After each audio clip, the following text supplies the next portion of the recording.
Hey, it's Alma, and we're at Tarot of the Soul. Good evening. Hi, Mama Bubble and Taffy. Welcome to the evening. I am doing well. I'm really excited. I got a brand new deck that came today. I was looking on Amazon to see what decks might be there to be found. And there were two that struck my fancy, but I pulled the trigger on this one because it was limited in stock. And I, in my younger days, was a fan of World of Warcraft. And so I spent a lot of time, a lot of hours playing that game with my husband, with our friends, with friends we made online. Like, we had a lot of time spent in that world. And so it was interesting to me that there was an official tarot deck. Kitty, this is Ziamara. She's our scaredy cat. She's really timid and... Oh, you still play it. That's so cool, Mama Bubble. We're twinning there. We don't play anymore. But we did, you know, as recently as in the 2020s, I think. So it's been a couple years, but yeah, we kind of always have that longing to dive back into WoW. It's just price tag and, you know, hard to justify that expense when there's other bills that are more important. So we make our do not in that world, but I thought this was a cool way to dive into that world. And, you know, it's neat because the major arcana are all major characters or people or things you would know. And it was cool reading through it and seeing who each was, and then can't afford to play that. Yeah, right? It's expensive, and I still can't believe, like, I can't get over the reality that we're 20 some years into this game and they're still charging the same amount they did when it was brand new. And I haven't been in the world for a long time, but it's a lot of money on a really old game. And life is better than video games anyways, so I enjoy life more now, even though I'm not inside that world. So yeah, I did a reading for myself. There's a 6-card reading in the recommended spreads called the Guiding Star, and it was really neat. The spread is 1 in the middle, which is the seeker, so me, and then it has the 4 elements: earth, air, fire, and then water. And then the 6th card is the spiritual element. And so it was a card of that, and it was really neat. It is ridiculous, Taffy. I agree. You play Guild Wars 2. Is that the free one that you can spend money on? My husband, I think, played Guild Wars 2 for a while, if I'm remembering correctly. He would log in daily to get different rewards or things, but he never really dove real deep into it. Yeah, you did. You played Guild Wars 2. I remembered correctly. Thank you for piping in. I appreciate it. So you're a MMORPG player, Mama Bubble. I love it. But yeah, the cards are really neat. They're like foil on the top for the trim. The back is kind of shiny or embossed, whatever you want to call that. I love it. It shuffles well. It feels like good cardstock. And it wasn't overly expensive. It wasn't the cheapest deck I've bought, but it was just buy the game and expansions, and it's free to play online. Is that Guild Wars? Oh, okay. Yep, Guild Wars 2. I think that's the way games should be. Give them their money for investing in the game, and then let us have free time to play in the world, unencumbered by monthly fees or ads that you have to work through. Yeah, it is shiny. I love it. Get out of my milk. She's diligent. She knows it's card time, and with card time comes milk time.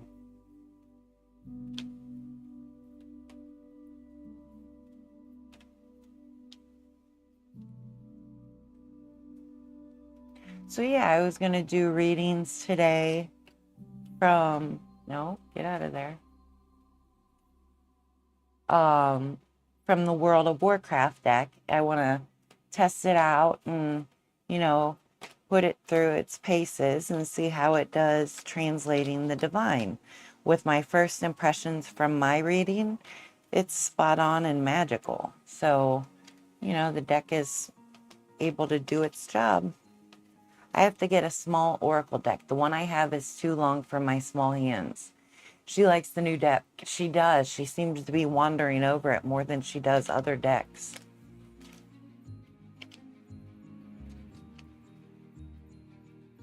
Yeah, I have some really big oracle decks, like this Green Witch oracle deck. It's a pretty big deck in my hands. Like, it feels pretty large. I have this Osho Zen Tarot. Well, that's tarot, so you want an oracle deck. Yeah, I have a couple oracles that are decent sized and a couple that are break the new deck. Yep, that's what I'm wanting to do.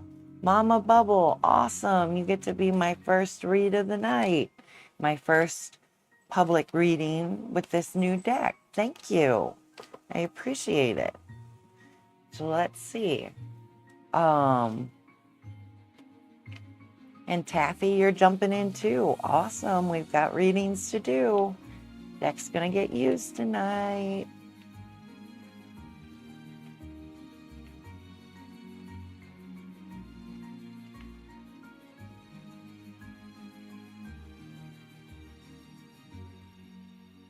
So since I normally do diamond spreads and an oracle card, I'm just going to make that a 6-card reading and do the guiding star tonight and do readings with those 6 cards. Yay! Okay, so let's go through it. I'll have to come back and look at it. The 6 cards. The first is the Seeker, which represents you and your place within the greater reading. I'll read through these as we get to them so we can talk about the cards when we get there. So let's start. First, we need number 1, which is the Seeker. Oh, for this, I'm supposed to shuffle until I get a major arcana. So we need a major arcana to start the reading. Nope.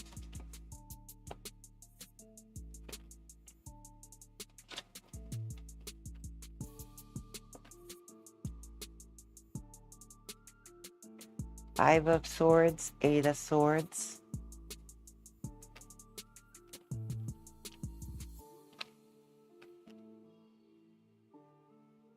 Eight of Swords, interesting. I don't normally wait to get a certain card. I just take what comes up. So we have the Empress.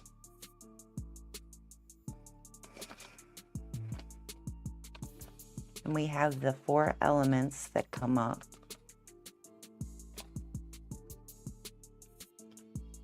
Temperance.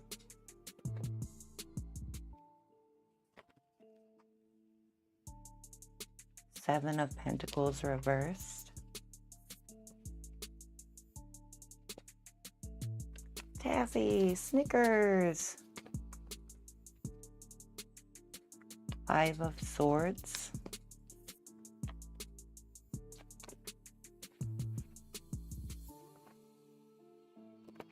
Another Snickers. The Hierophant, and then the Spirit card.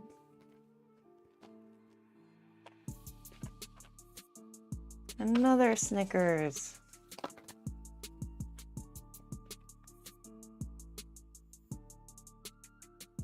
And the Ace of Swords. Okay. So on we go to the reading. We have our 5 or 6 cards. The first card is the Seeker, which represents you and your place within the greater reading. As you are the anchor to this divination, draw until you have found a major arcana card.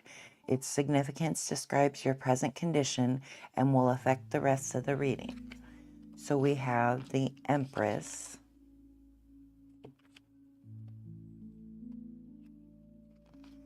The Empress is a divine ruler upon a verdant throne. She is a figure of grace and charity who brings life and succor to all. Her connection to the divine does not remove her from mortal concerns, but instead drives her to nourish and protect all within her dominion. Tyran Whisperwind, Elun's chosen child, priestess, and protector of the night elves for more than 10,000 years, embodies these notions. Summoning the cat. I'm sure she'll be back. I've got milk and I've got cards, and she loves both. So upright, here you find a symbol of fertility, whether for creative endeavors, new life, or fresh opportunities. These will be born of your own efforts, so tend to your own well-being, nurture your passions and desires, cultivate the success you want for yourself. I love this message, where you are in the present moment, taking care of yourself and nurturing your needs so that you can find the success you're after. We can only influence what we can influence, and a lot of people get distracted by trying to grasp at things that were never meant to be theirs. But I like to believe everything is possible, and inside of that possibility, for me to get to whatever, I need to be my best self right now. And I think your best self tends to your needs, to your rest, to your relaxation, to your work ethic, to your morals, all those things that come in to make you who you are. I think this nurturing energy of the Empress is what's being spoken of. The second card is Temperance, and that's the foundation. This is the Earth Elemental card and represents the foundation of your circumstances.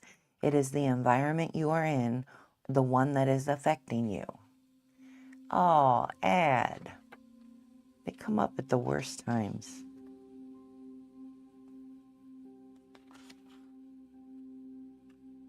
Temperance. So this is the environment, and this is the element of earth. Power is useless without a steady hand and a measured mind. This card expresses an understanding of both the material world and the subconscious mind, an awareness of the ethereal, and the worldly in equal measure. Bringing balance and unity to all things is a timeless effort. Alex Straza, Life Binder, and Dragon Queen embodies the noble ambition.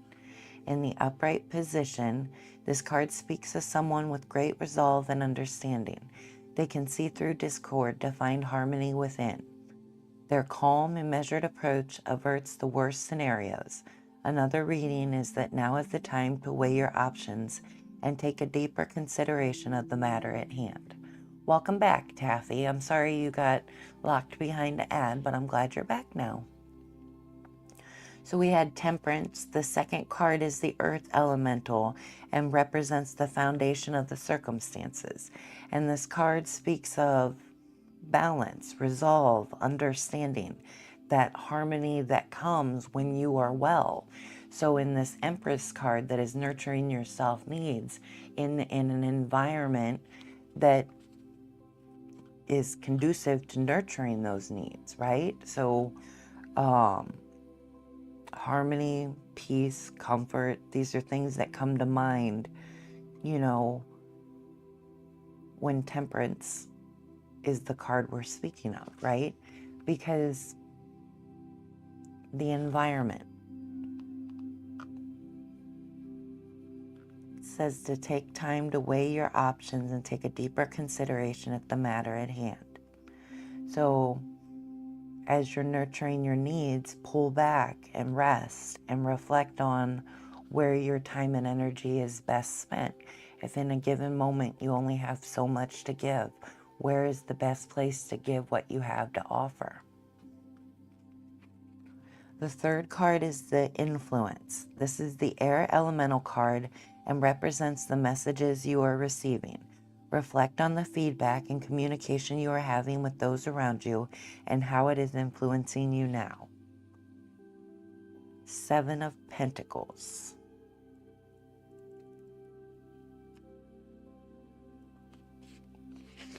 Reversed. Your efforts have come to naught. For all your work, you have seen little return, be it in wealth or relationships. This reading advises you to end the folly and seek new pursuits. Why like that? That card is then in alignment. Your message is to seek new pursuits. So in the Earth element, it said kind of pull back and reflect on what choices you have before you. And one choice is always to do the same thing over and over again and think that builds comfort.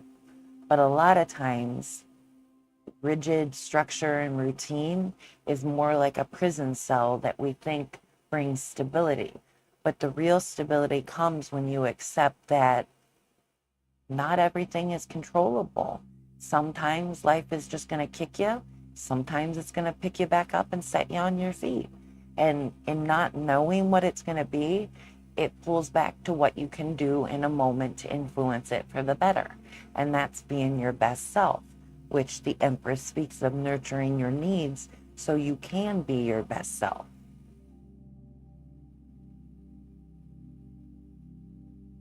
The fourth card is the Peril. This is the Fire Elemental card and represents the will and motivation. Your initiative is the flame and it burns upon the fuel provided to it. This card will tell you if your drive is bringing you warmth and comfort or if it is destroying all that you have built. And you received the Five of Swords.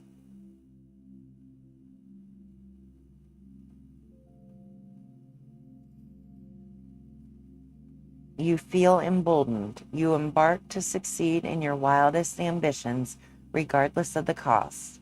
Beware that not all conquests happen in the battlefield, for the assassin's strike is just as effective. Again, I think this comes to mind that, like, The assassin is all about timing, when it's the right moment to attack. And I think the same thing, when it's the right moment to act. That's what that card brings to mind. Um, and fire to me from my Osho Zen Tarot deck is the mastery of action.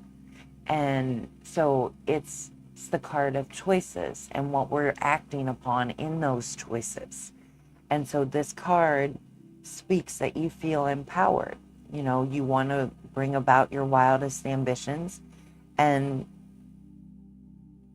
sometimes you're not always, I like the idea that it's not always on the battlefield. It's all about timing. And part of timing is resting and recovering and waiting for the right moment to act. And so I like that idea that as you're taking care of your needs, make sure you're reflecting on when and where it's best to be active and when and where it's best to rest and, you know, participate however it moves you in the moment.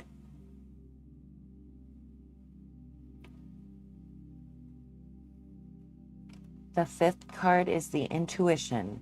This is the water elemental card and represents one's intuition and insight. This card defines what your inner voice is trying to say to you. It may be at odds with your present will. It may warn you of what others are saying or of the dangers around you. Use this card to heed it and understand it. You received the Hierophant reversed.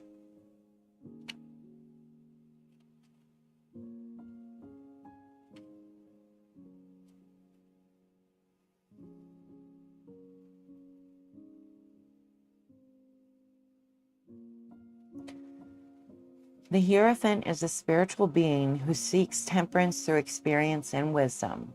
Yes, I have a thing I want to do, and I have slowly worked out how to do it, but have not started it yet.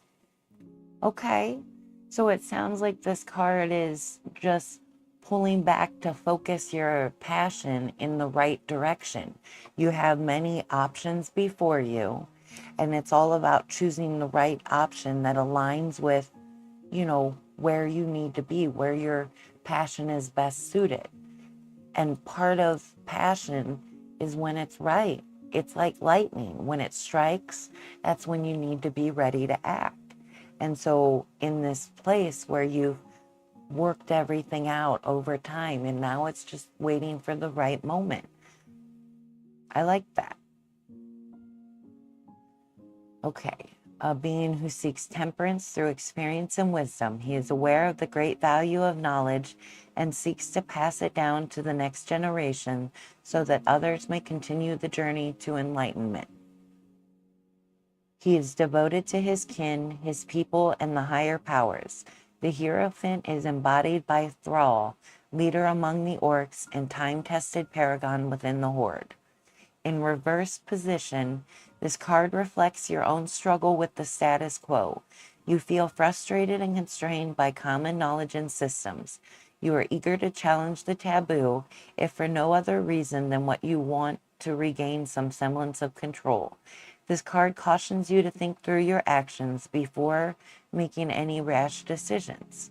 I like that. That's a good guidance, right? This was, sorry.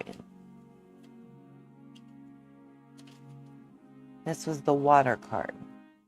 So intuition and insight. So as this is intuition and insight, it cautions you to think through your actions before making any rash decisions. So choices are there to be had, as the other cards speak of, but don't leap to any impulsive decisions that put you in one direction before another. Think through. You've taken your time to get this far. Take your time to make your next move. Finally, the sixth card is the Self. This is the spiritual elemental card. It is the summation of all you have read to this point, a reflection of you and all the factors surrounding you. It foretells or forewarns what you shall become, taking everything into account. Cinnamon Bun, hello, welcome. If you do not accept this reflection, look back across the spread to see what factors you may change to influence the whole. So the self is the Ace of Swords. Cinnamon Bun over on YouTube. Yes, you may absolutely have a reading tonight. I'm working on a reading over for Mama Bubble on Twitch. I have another person after her, which is Taffy, and then you would be up. So you are in the queue. If you want, you can, while you're waiting, you can type out your question, what you're hoping for in the reading. You know, anything that can help guide my reading for you. I'm just feeling heartbroken, to be honest, but may I ask a free tarot question? Yes, absolutely. I do free tarot readings. I love donations, which I have Venmo and Ko-fi, coffee. But yeah, no, readings are free. So let's see, we have the Ace of Swords.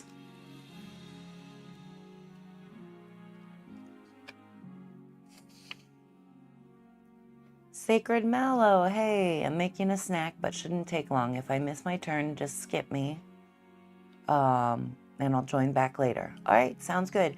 Sacred Mallow, just so you know, you joined after somebody. We have somebody over on YouTube that's waiting for a reading, so there's 2 people before you, just to give you a heads up. Ace of Swords, upright. You have had your epiphany or have broken through what was holding you back. Move forward with your newfound clarity. Keep your wit sharp and honed. I like that. You've been on this journey. You know where you're at, and you'll know best when it's time to act. So trust in the process. Take care of yourself, nurture your needs so that when that passion strikes, you're ready to start that new project in a direction that is aligned with yourself, your wellness, and your wholeness, not just in the physical sense, but in the whole vessel that you are, physical, spiritual, soulful, all those different elements that come into who you are. You're welcome, Sacred Mallow. So yeah, please let me know, Mama Bubble, is this a resonant reading? Was this good for you? I definitely would love feedback on these readings because this is a new deck. Yes, and I like the cards. I would like to get them too. Oh, that's awesome. I hope you do. It's a great deck. If I remember, and I'm not always the best at remembering, so forgive me, I will try to whisper you a link to the ad on Amazon. So, or not an ad, the item on Amazon, so you can find it. But I'm sure if you search World of Warcraft deck, it'll come up. It did for me. Well, I didn't even search. I was just browsing and stumbled across it. But yeah, very much so. I'm glad it was a good reading. I love that it worked out.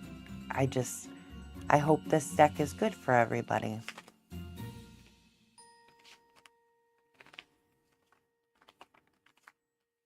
Taffy, are you still there?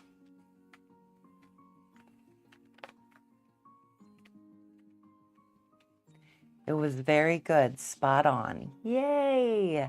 I love that. Another win for the WoW deck.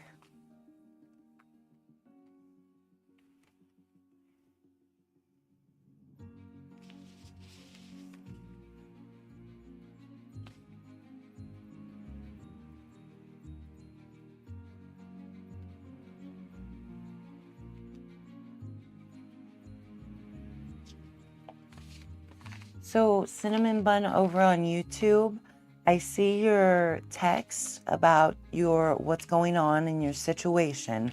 And for readings, I'm not clairvoyant. I can't tell you if somebody's meant to be. I can't predict the future. I can't read people's energy or minds or anything like that. I'm here with intuition, insight, and inspiration. These things guide my readings, and that means I let random chance bring cards to the table, believing in the law of attraction, that energy brings what we need to see, and the energy attracts words through me about the reading. None of that is predicted. I can't really predict. I do have cards that are for predicting, but that does cost money. So if you're interested in that, we can talk about that, but you mentioned free. And so today we're doing readings with the World of Warcraft. But since you're interested in a love reading, I can try to work with my other decks to get you something that might help you in the moment. If that sounds reasonable, just let me know. So Taffy, I see that you're still there. Are you up for the guiding star reading as well, or would you like something different?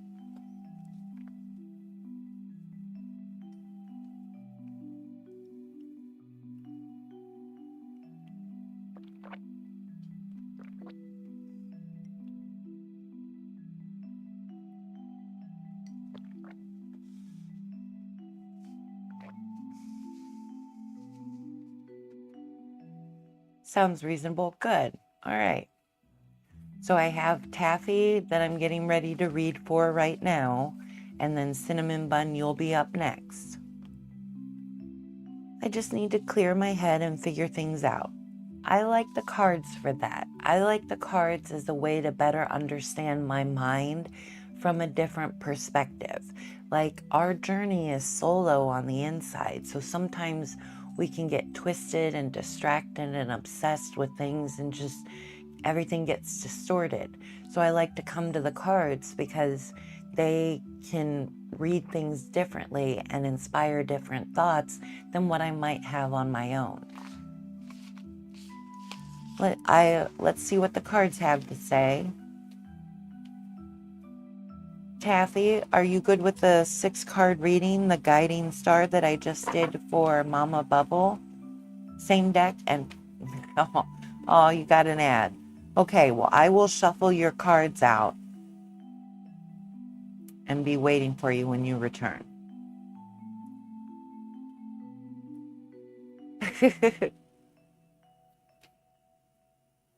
Poor Taffy.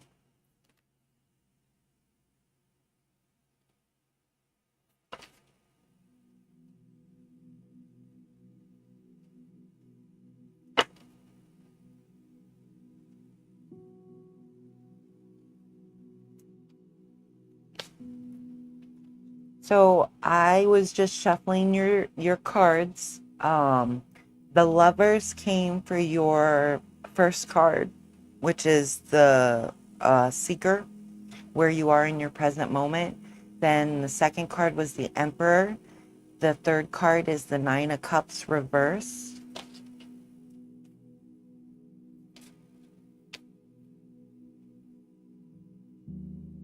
Four of Pentacles reverse. Four of Swords reverse. A lot of reversed energy.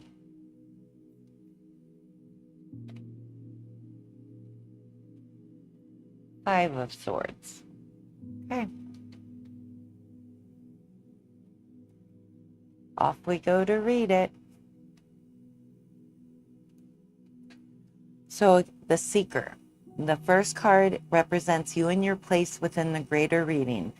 As you are an anchor to this divination, draw until you have found a major arcana card. Its significance describes your present condition and will affect the rest of the reading. And you drew the Lovers.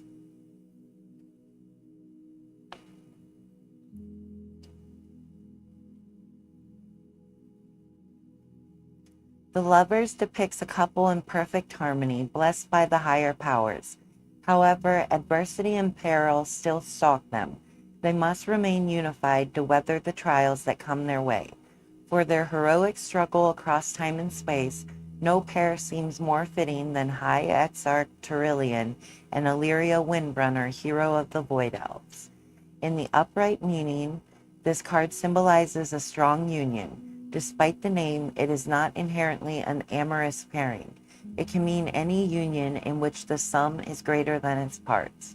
Each half enriches the other with equal parts of love, respect, and trust.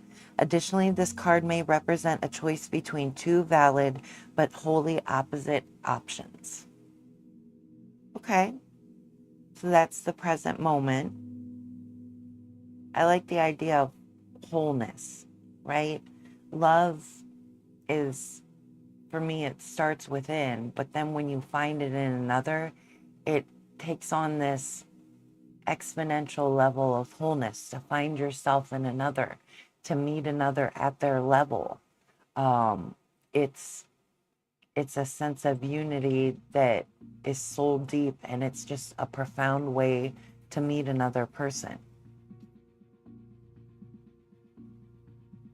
Then we have the Emperor. Well, the second card is the Foundation. This is the Earth Elemental card and represents the foundation of your circumstances.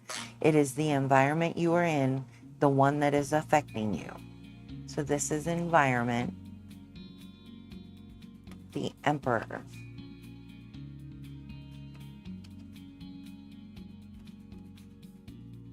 The Emperor is an ancient storied defender. He wields his wisdom with the same grace and measure as his weapon and brings peace in troubled times. He seeks neither battle nor conquest, but will protect the Emerald Dream with ferocious fervor. The mighty and ancient Malfurion Stormrage is just this type of force. Upright, this card symbolizes a wise and steady hand. Here is someone who thinks through their actions and looks ahead. They strive to cultivate honor and discipline through teachings of wisdom and structure. They are a force of control, but not of command. So this is the environment. Around you or within yourself is a wise and steady hand. Someone that considers what they're about to do before acting upon it, considering how their actions will impact the future.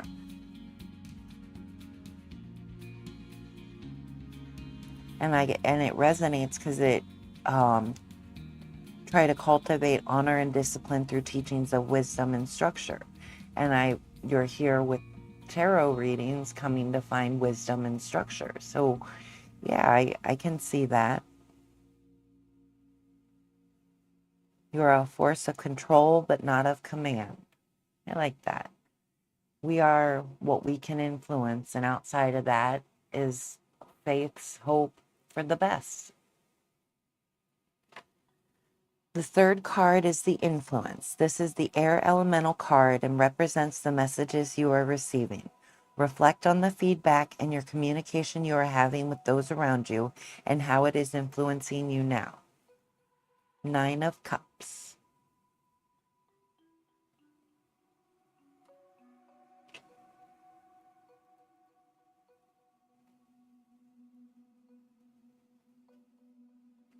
In reverse. So this is the Message card. You are still not satisfied. At the risk of seeming ungrateful, you acknowledge that all you have is not bringing the fulfillment you need. You are struggling with this undefined void that defies resolution. As we're talking about the Lovers, the void is often connected to love. And so if our definition of love is faulty or isn't unconditional, then we struggle to fill the void. It becomes like a colander or a sieve where the goodness in life just falls through without meaning. And so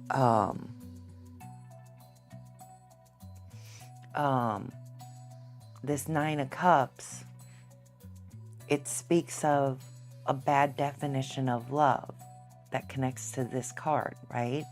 And if we're connecting poorly to love, it's hard to feel good inside of any relationship. So love starts within. Find a definition. This is true. So yay, good, we're finding resonance. Love starts within, and if we're not happy in love on the inside, and it becomes an even much more difficult feat to be happy in love on the outside. And again, it's not just romantic love. This can be family love, coworker love, love of strangers, just love in general. It filters into every relationship we have. And if you're not fulfilled by the love you have, go inside and focus on your definition of love, how you receive it, how you share it, how you value it, how you prioritize it, and how you give yourself freely towards it. I add that last one because a lot of people attach strings to love. And when there's strings, it's not as wholesome, right? It's not pure. It's not pretty.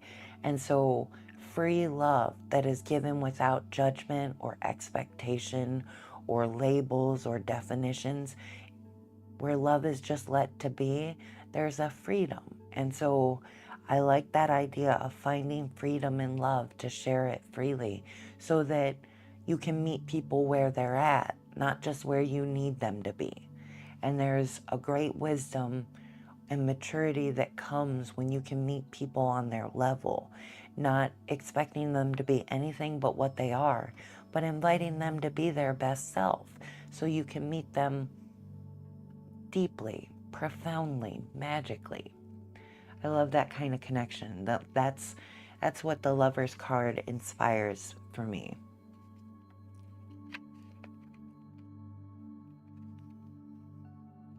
The fifth card is the intuition. No, this is the fourth card. We're on the fourth card, the peril. This is the fire elemental card and represents the will and motivation. Your initiative is the flame and it burns upon the fuel provided to it.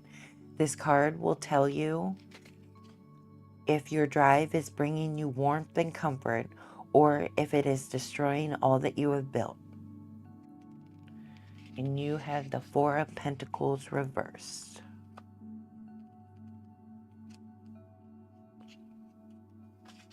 This reading alerts you to one of two extremes. Either you hoard your wealth in paranoia or you spend without regard to tomorrow. Neither are healthy or wise uses of your resources, so mind yourself accordingly. So, as we're speaking of love, you hoard your wealth in paranoia. You hold back your love out of fear that somebody might hurt you, that something might go wrong, that someone might not be who you need them to be. Fear inhibits love. Or you spend without regard to tomorrow. Or you share your love with people that don't value you properly and who treat you poorly and make you feel less than, giving your time and energy to people who aren't worth your investment, right? Not everybody is our cup of tea, and your vibe attracts your tribe. Pull back and let your love go to the people that see you for who you are and can benefit from the generosity of spirit that you have.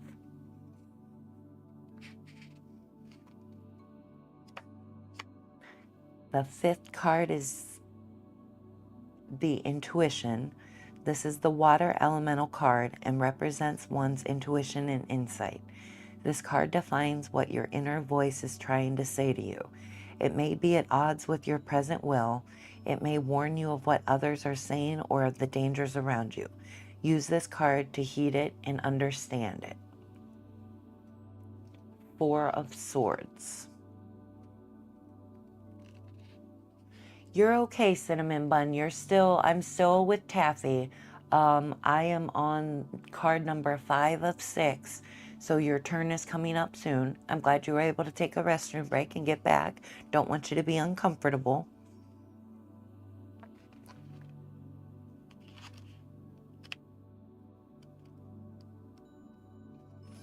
Four of Swords. So this is the water elemental card. Intuition and insight. Four of Swords reversed. You are as restless as one surrounded by blades. You are stressed and on edge without a moment to let down your guard. You cannot keep this up and are approaching burnout. As somebody who runs in hypomanic energy, where I literally exhaust myself, it's hard to go without reprieve. And when love is not fulfilling That's an exhaustion of the spiritual variety, of the soulful variety, and of the mental and physical variety. It hits you on every level. And so, yeah, if you can't feel reprieve, find a way to rest, relax, and redefine and reframe where you are and what you're doing. As love is the focus, redefine what love is to you and find a way to relate to love with yourself and others healthily so that you can find that comfort to just be. And as we're talking about love, it starts within. If you're unfulfilled, that unfulfillment starts within. So it becomes your personal responsibility to hold yourself accountable to feeling better, finding the ways that you've been hurt and hearing that grief and that pain for what it is so that you can move forward, processing that past that's no more so you can meet the future for what it's most meant to be, not what we drag it down to be by leading with pain and negativity. You are tired of what's happening in your life. I understand. If it's hard to know what's right, but I trust that life always brings us to better. So if you are in a moment where you just don't love the details, go within and redefine what you do love about life. Because even though there may be a lot of details you don't like, there are still things that matter and that are magical if you look at them that way. And so by pulling back to what matters, that gives you passion and direction to take yourself in the way of something that will matter more. It guides you where you need to go. If you're lost in doing things and focused on things that aren't going to change, pull back and change things. You have that initiative. You have that power to influence your life by doing things differently. If what the status quo isn't working, then do it differently. And we're talking about love. So start differently with finding reasons to love life instead of feeling exhausted by what's happening. Find a way to ignite that passion for life itself and your place inside of it, so that no matter where the journey may take you, you're going to love where you're at because you love being you and who you get to be for yourself and others. 5 of Swords. The 6th card is the Self. This is the spiritual elemental card. It is the summation of all you have read to this point, a reflection of you and all the factors surrounding you. It foretells or forewarns what you shall become, taking everything into account. If you do not accept this reflection, look back across the spread to see what factors you may change or influence the whole. 5 of Swords. So you had 4 of Swords reversed in your intuition and insight, and then you had 5 of Swords upright for your spirit card. Oh, wow. This card was in the last reading. That's crazy. You feel emboldened. You embark to succeed in your wildest ambitions, regardless of the cost. Beware that not all conquests happen on the battlefield, for the assassin's strike is just as effective. In the spirit card, again, this comes back to follow where your heart, your passion, your love leads you. Let those gentle graces be the guide that take you forward. Because if you can connect to the gentle graces, then the storms that pass through the skies of life, you'll weather them because you started inside with loving life from the inside out. Oh, okay. Well, we'll wait for you. Cinnamon Bun, I see that your brain and heart needs healing again. You're coming up. I'm wrapping up with Taffy over on, last you heard was 5 of Swords. Okay. I'm wrapping up with Taffy over on Twitch. And so you'll be coming up, just so you know.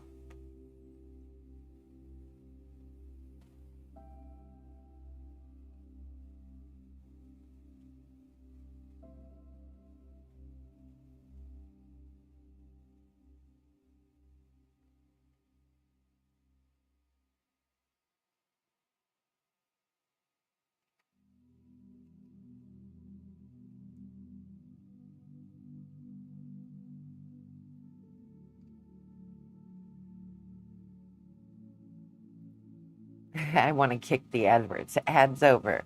Welcome back from the ads.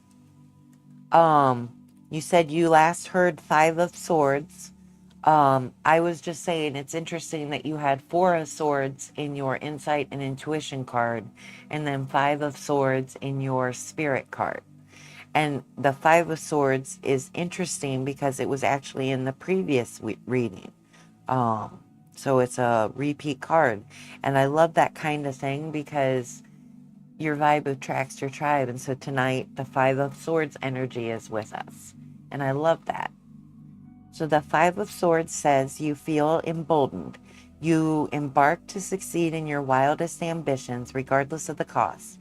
Beware that not all conquests happen on the battlefield, for the assassin's strike is just as effective.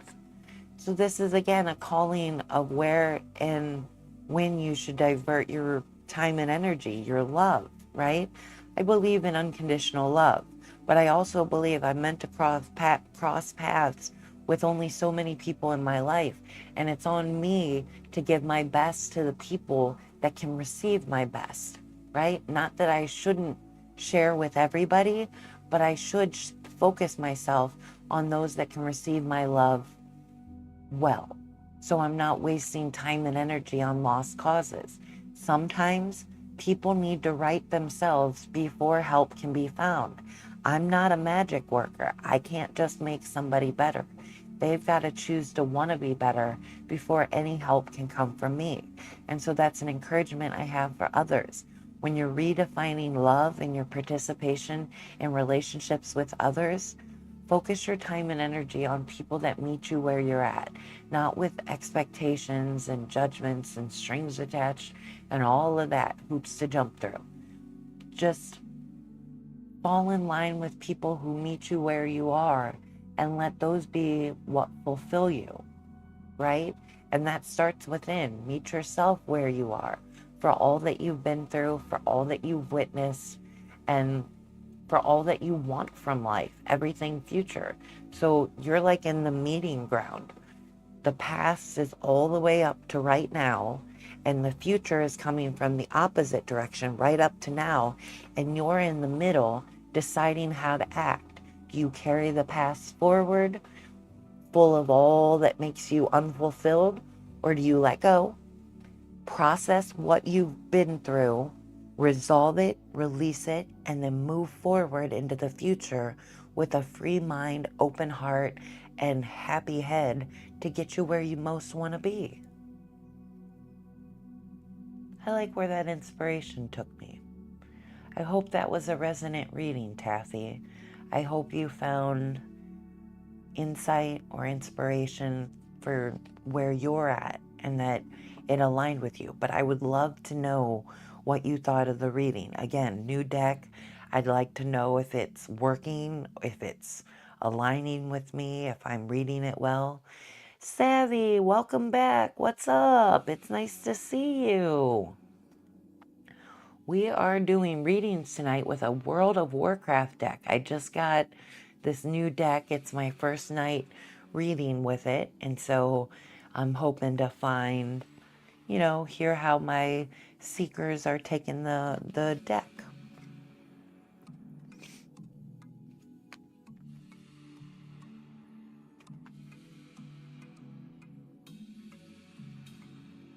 Take your time, sorry, no rush. I sometimes wish I was younger. As somebody who is older, I'm turning, 26? So I'm turning 42 in July. So I am not young anymore, but I'm not old either. And I find I appreciate my older age way more than I did my younger age. My younger age was full of energy and action and not a lot of appreciation and gratitude. So for all that I experienced in my younger years, there wasn't an awareness of how great my life was. I'm not there anymore. I've outgrown that. I realized how blessed and fortunate I am.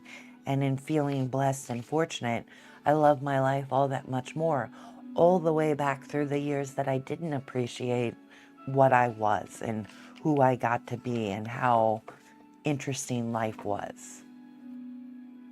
Nice. New decks are always fun. I agree, Savvy.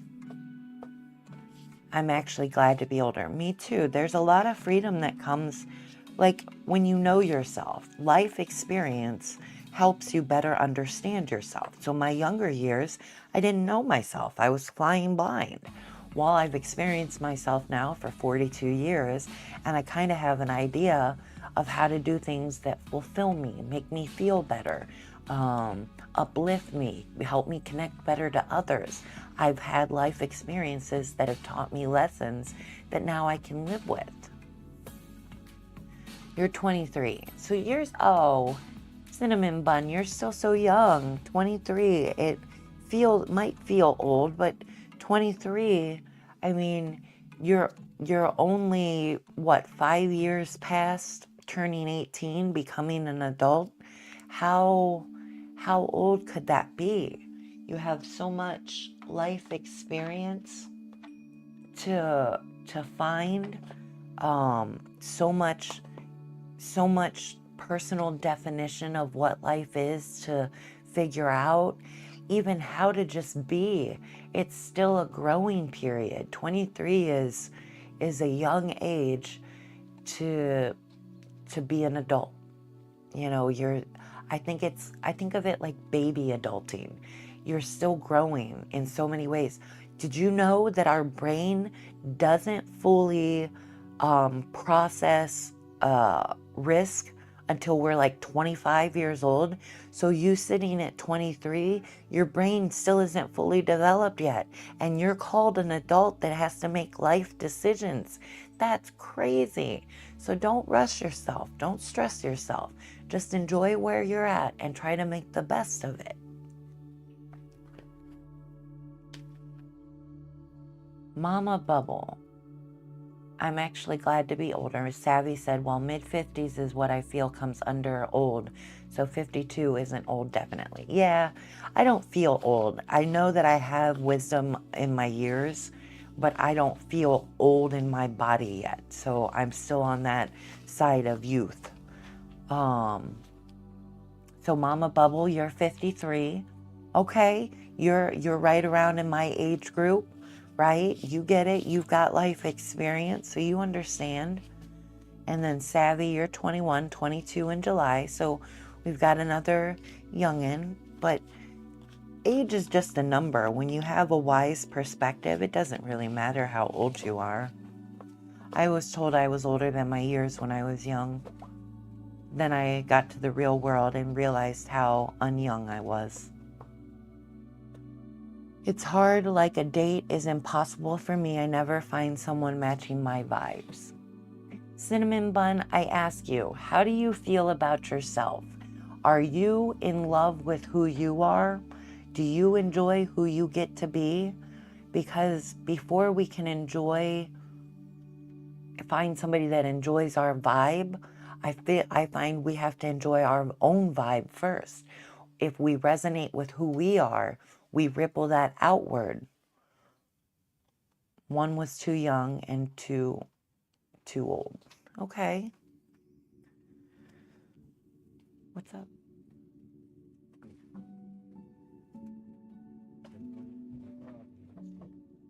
I don't know. It's okay. My Chromebook's fully charged, so.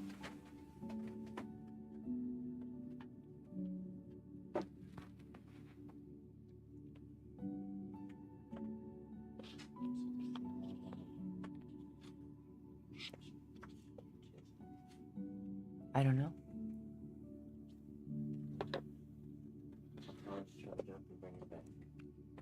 I should be okay.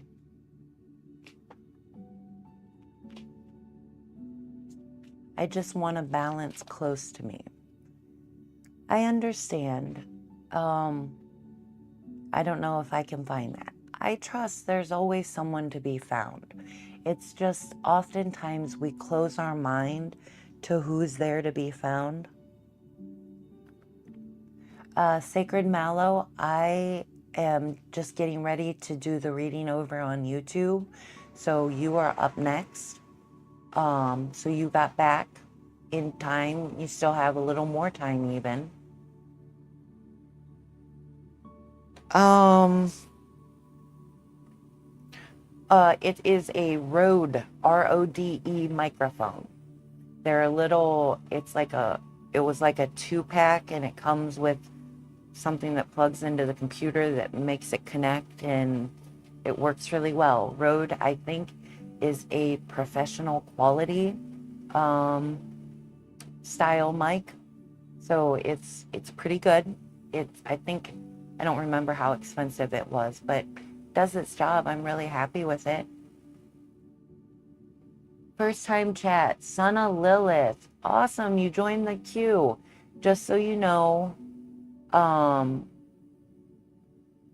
Road is it's a really, oh, thank you for the follow, Sana Lilith. I appreciate you. Just so you know, you have 2 people in front of you for readings. I'm getting ready to start one for Cinnamon Bun over on YouTube. Then we have Sacred Mallow in front of you, and then you'll be up. I'm just wondering the where, the road, and with. Jake goes, why did I run into him? Friend love doesn't happen when you try to find it. It just happens.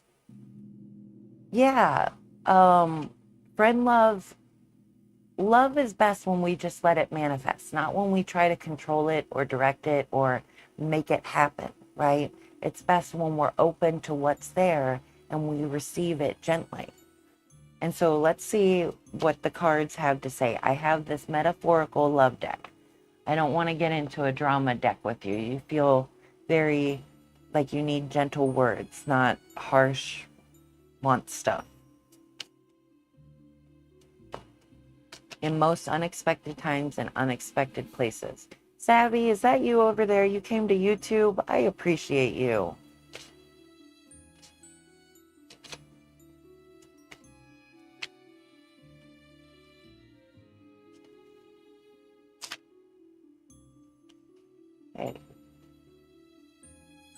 Okay, so I like this card for you. Forgive yourself. It's a wonderful card because for everything that's been wrong, for everything that's gone wrong to you, for every wrong that's been done to you, forgive yourself for how you feel, for how you've been hurt, for all that comes in and makes you feel negative.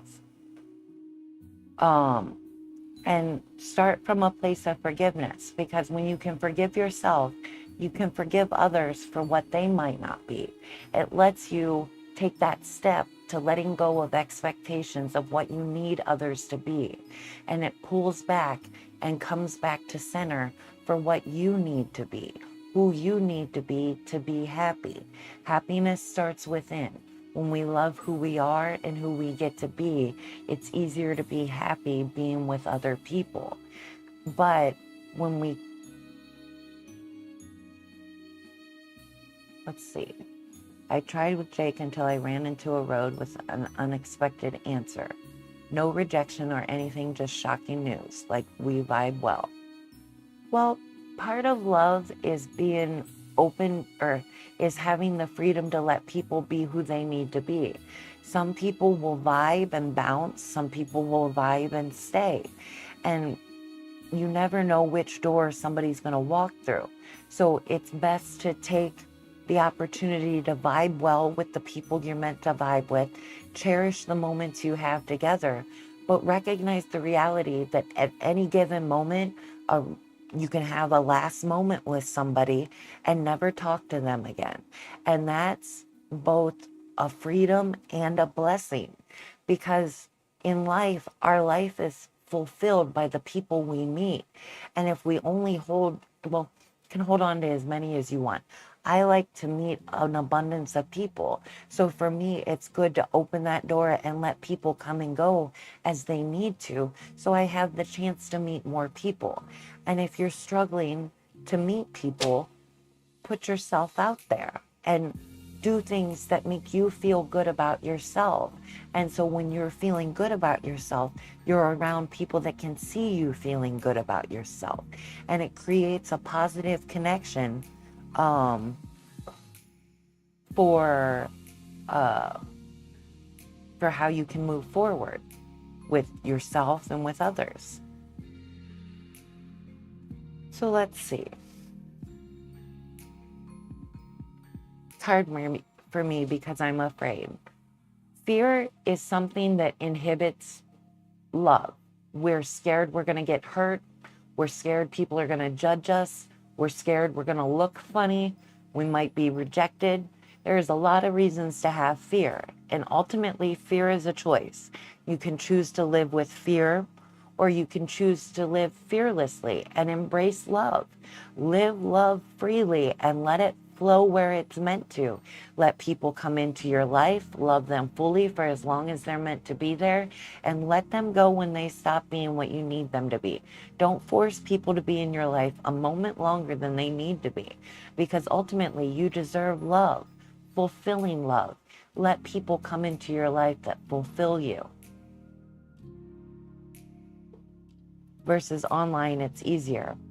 I think people think things are easier and so they must be the better option, but easier isn't always better. It's just sometimes a convenience, and a convenience we tell ourselves that makes life better.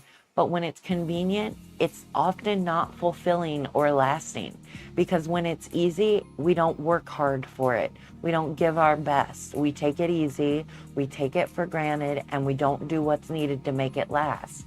And so sometimes the harder path to finding something that's real is the best way to lead forward fearlessly, knowing that leading yourself as you are, as who you are, is going to get you better people than being lost in fear about who might judge you or see you wrongly.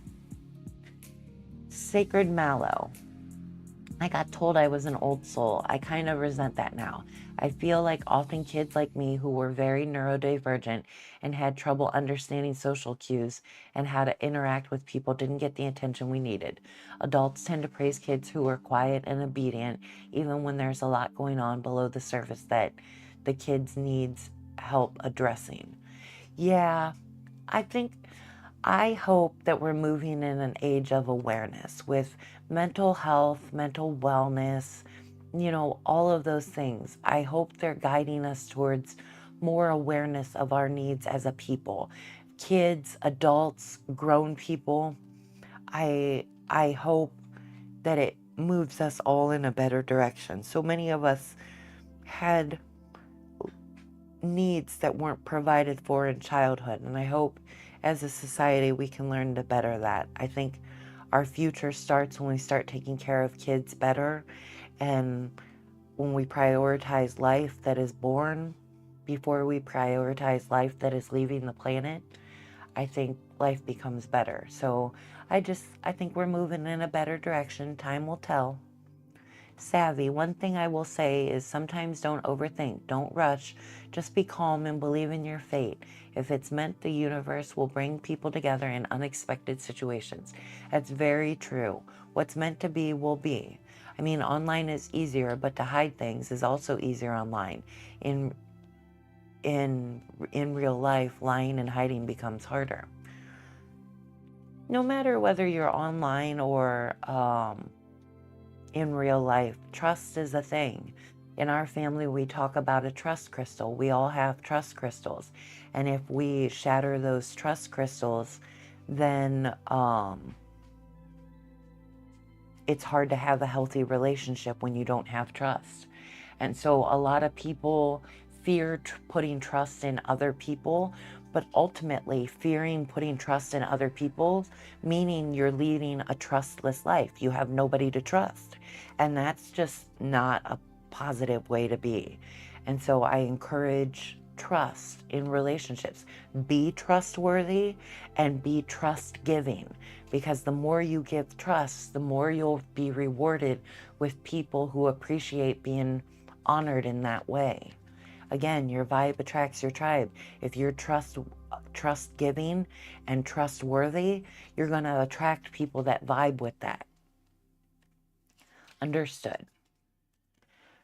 So I don't want to overwhelm you with too many cards, Cinnamon Bun. You have a lot going on, and I just want to give you a focused reading. So I want to do 3 cards. We'll do a past, which is what to focus on of the past to heal, a present, what to focus on in the present to guide you on how to better understand yourself, and of the future, what direction to head for where you want to go. And I'm going to make sure to read the love keywords for this reading. The Hierophant,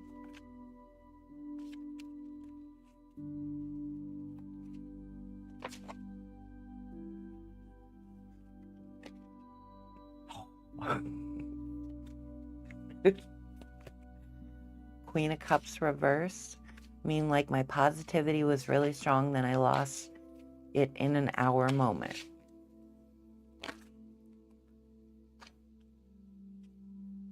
Sometimes things come to shake us, and in the shaking and falling away of things that weren't meant to last, we find a better sense of self. And so, as you said, my positivity was really strong, but then in an hour it was broken. It's a resilience test. It's time to get your positivity back.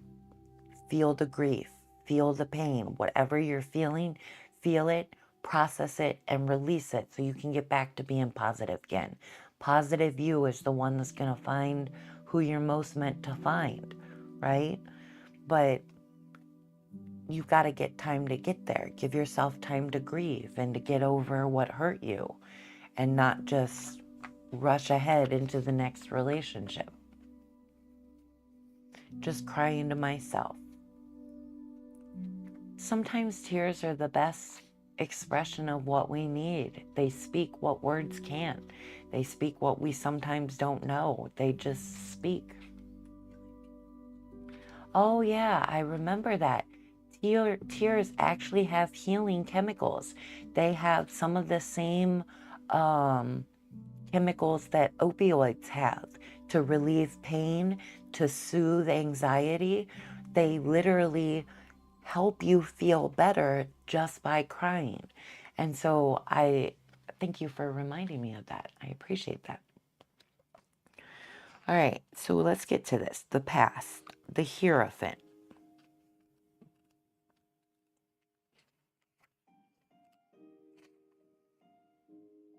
Tradition, social groups, conventionality, conformity, education, knowledge, beliefs.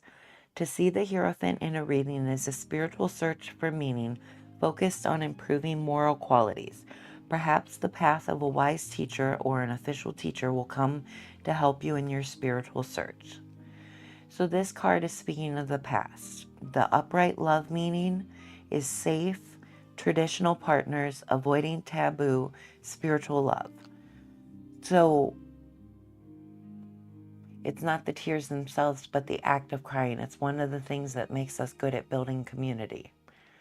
I agree. I love crying. I am a very emotional person, and tears just express so well. It's comforting and relieving just to let those tears flow. And so, yeah, I definitely think there's help to be found in crying. The Hierophant card suggests that it's better for you to follow social structures which are established and have their own traditions. You might be involved in certain ceremonies, rituals, or others religious trappings, for instance. So the Hierophant card speaks of the social structures that you've been involved with and where you've met people. So where you've been, the places you've been frequenting, haven't really led to the love you're most hoping to find. So let yourself learn that lesson and find places that are more with your vibe of people you're hoping to attract. It's both a way to help us process strong emotions and a signal to others that we need to help comfort. Like biologically, this runs deep in us and evolved for this reason. I believe that. I believe everything happens for a reason. And that goes to like every detail of what's manifesting around us. And so, yeah, tears definitely are deeply rooted in how we survive. Oh, I'm sure there's other reasons. Everything is deeply profound, and so there's many ways to take it. All right, so Cinnamon Bun, we're coming back to Queen of Cups for the present. She is in reverse.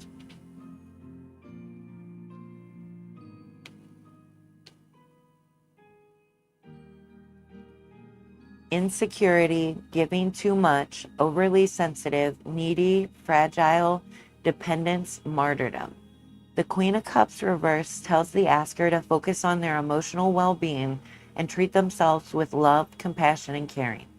Love starts within. So when you treat yourself with love, compassion, and caring, you're going to heal, and you're going to find people that will treat that healed you with the love and compassion and kindness that you most need. They may be highly sensitive or an empath, always prioritizing the needs of others. The reverse love meaning a dependent or clingy lover, putting more effort in than partner, or an overly sensitive lover. This card encourages the asker to take time to listen to their intuition and honor their feelings. A great way to do things. Just take the past and accept it for what it built you into. Feel it deeply for all that you've been through, but feel it deeply and let it go so you don't have to carry it forward with you.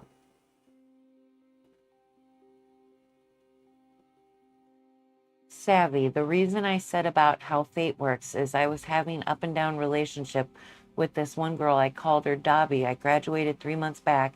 She was supposed to go for MBA. I was going to continue for honors degree, so things didn't end well, but I knew I will never see her again. But I still loved her and talked to the moon as my messenger to her subconscious. And then I saw my classmates list. Yep, she is back.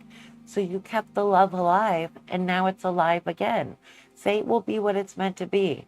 And it's just cherishing what we hold in our heart that carries us forward to where love can be honored and experienced.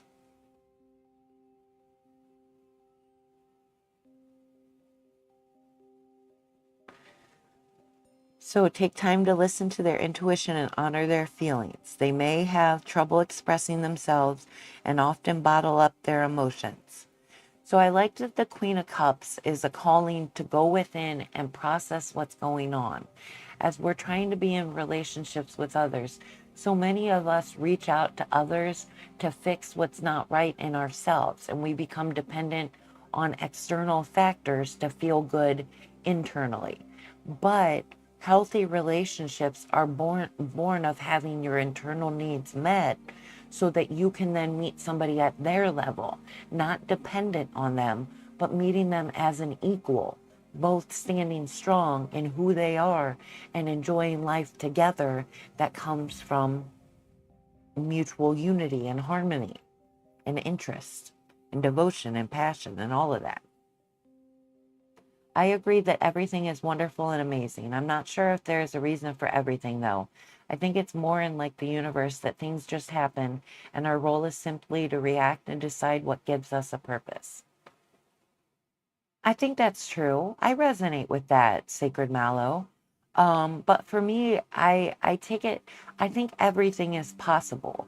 And so our place is to see what's possible around us as a witness, right?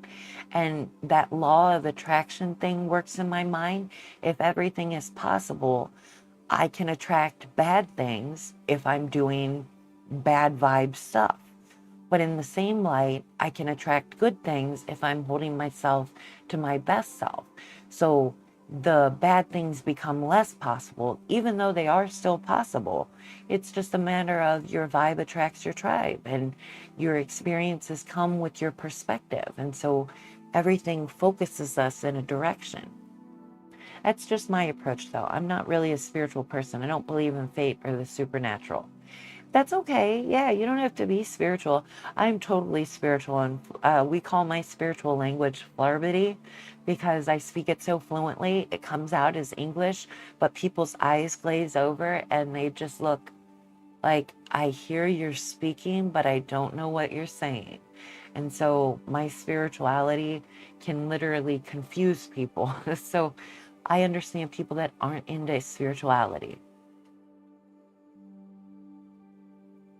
So that brings us to the tower, the future for you, Cinnamon Bun.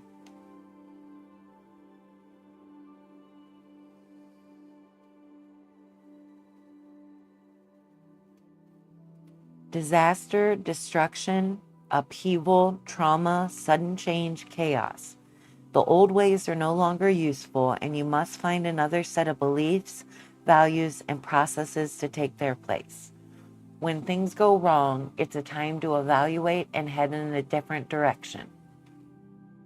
The meaning of these changes, foreshadowed by this card, will entail the comprehension of the truth, which will enable you to free yourself from false constructions in your life and determine your true value.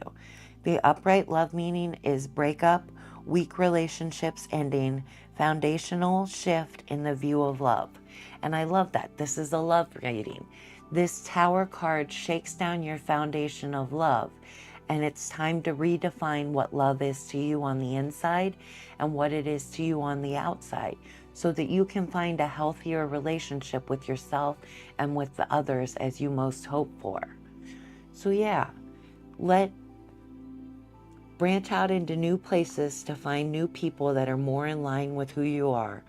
Feel yourself fully. Let yourself feel deeply what you're meant to feel. Don't hold back. Don't let fear restrict you. Don't bottle it up. Just let it flow and listen to that for what it is, so you can heal and move forward and let the past be no more. And then as you move into the future, let the change come. Let the people that don't treat you well fall away. Grieve them for what they could have been, but let them go for what they are. They're meant to be somewhere else, and it's okay that it isn't with you. Find that peace and find that comfort to move forward positively, so that when you heal yourself, you're ready to be in a healed and happy relationship with somebody else. So I hope that helps, Cinnamon Bun. I hope there's some insight and guidance there that can help you feel better.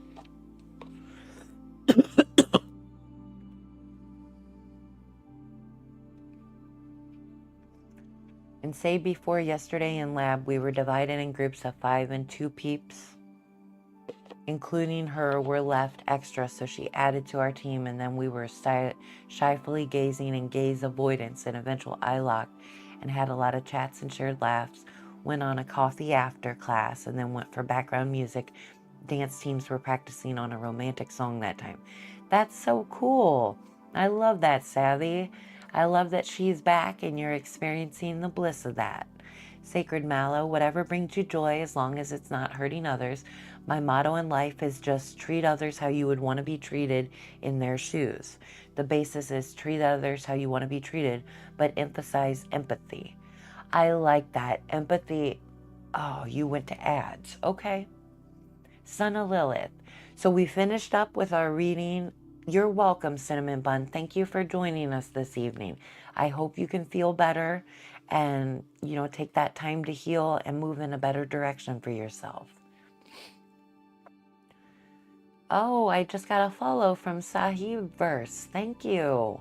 I appreciate that. Sacred Mallow is up now for a reading, but has ads, so we'll come back to that. Son of Lilith, I see you still there. You're up next after Sacred Mallow, so we're getting to you.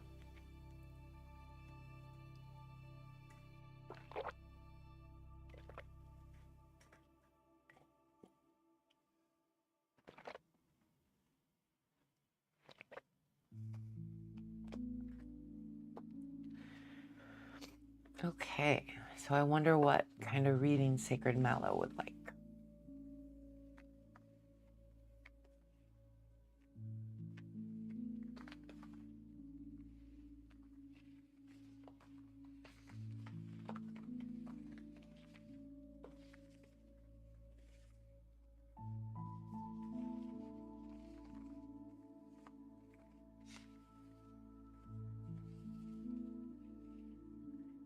You're out of the ads. Welcome back.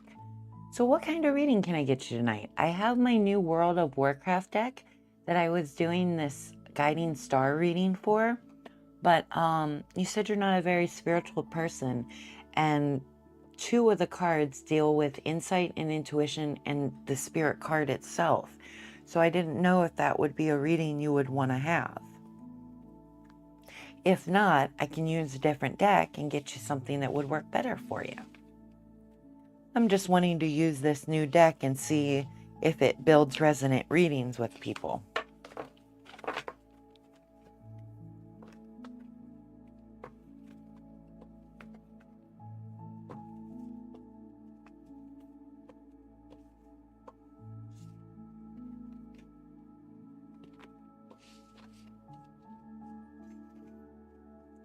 So Sacred Mallow, what can I do for you?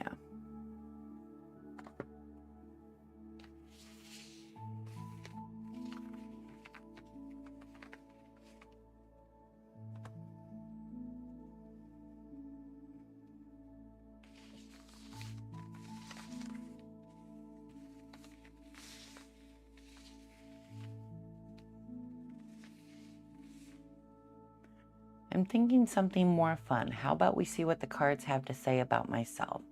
I'm going through a lot, and mentally, I am in the best place I've ever been. Okay.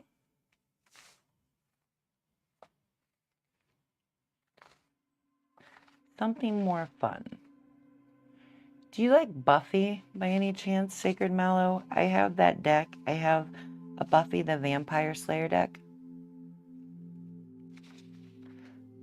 Okay, well, I actually like this reading that the World of Warcraft deck offers.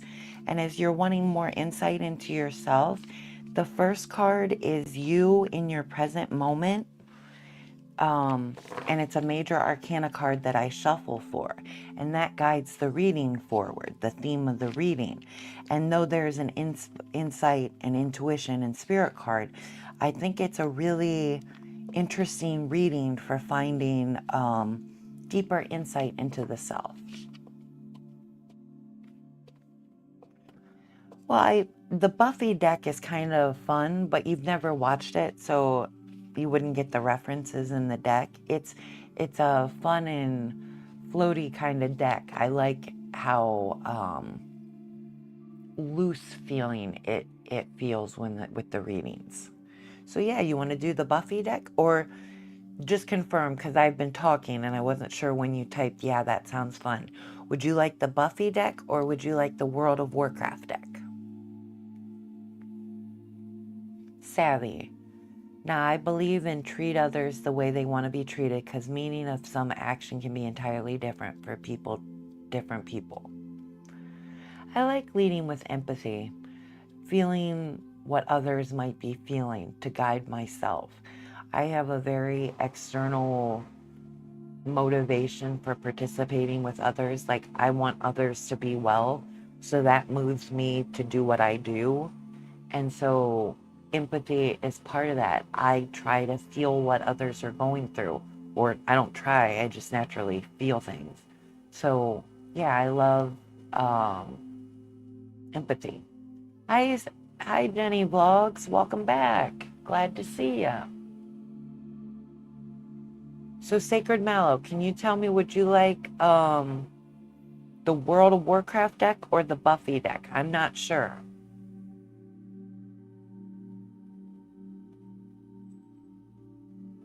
Okay, awesome.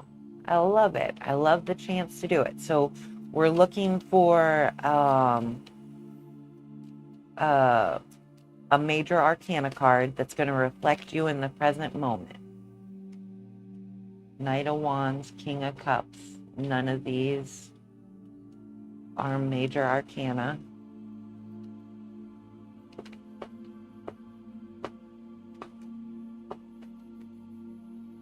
I appreciate you letting me do the current with the WoW deck.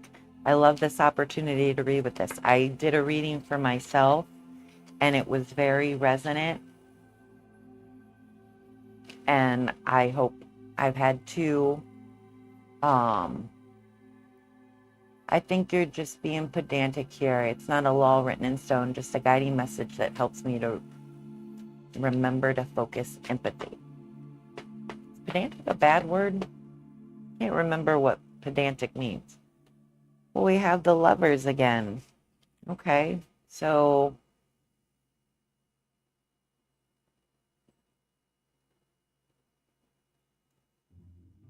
So we have love. Said, going through a lot, and mentally I'm in the best place I've ever been. Okay. Next are the elements card. The first is Earth, Magician reverse. Next is Air, the Emperor.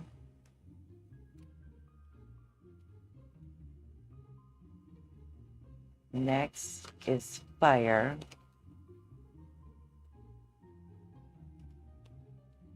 Queen of Swords reverse. Water is Four of Wands.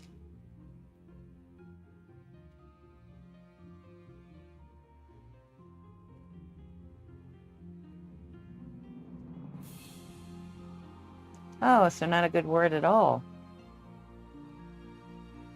Pedantic.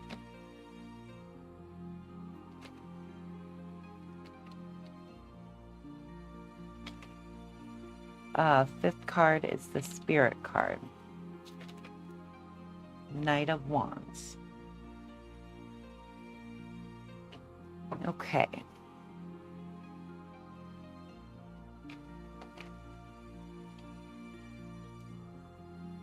So the first card is the Seeker. This card represents you and your place within the greater reading.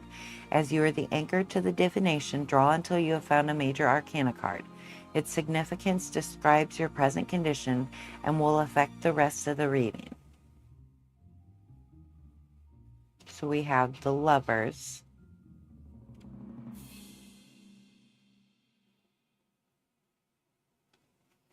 The Lovers depicts a couple in perfect harmony, blessed by the higher powers.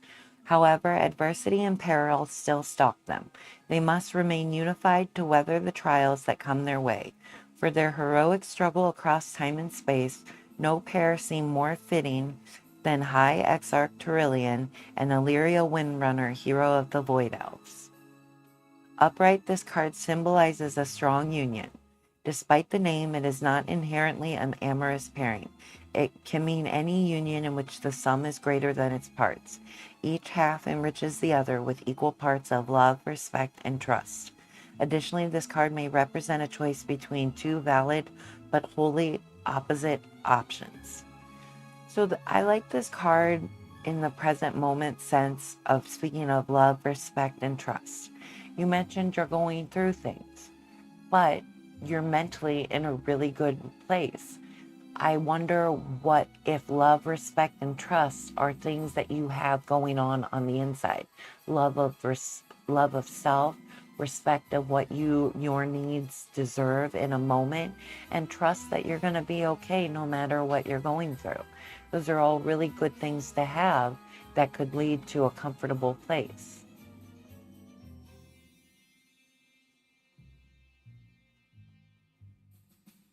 I mean, it's neutral in my opinion. Just, hey, you're focusing on a small detail. That's not really the point. I tend to be that way. I think I must come off as pedantic because like I get lost on a tiny point that's to others that seems so important to me, and like they're talking about a grand concept and I'm focusing on one tiny detail because it seems so important. So yeah, I can totally get coming across. So you've been on a journey to love yourself. Well, good. I love that. I love that the Lovers card comes in response to that. So then let's see.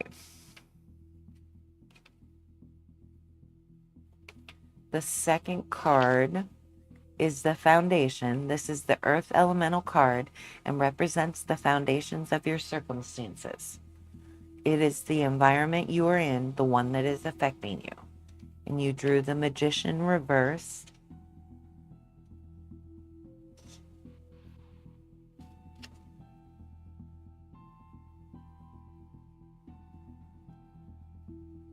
The Magician is one of great wisdom, not only in the elements of the cosmos, but also in the simple truths of reality.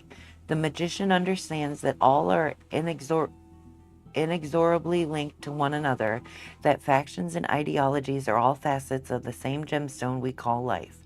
Khadgar embodies this, in no small part due to his willingness to forge alliances in the name of greater good. And you, in reversed, beware of the charlatan who puts on airs and presents themselves as wise.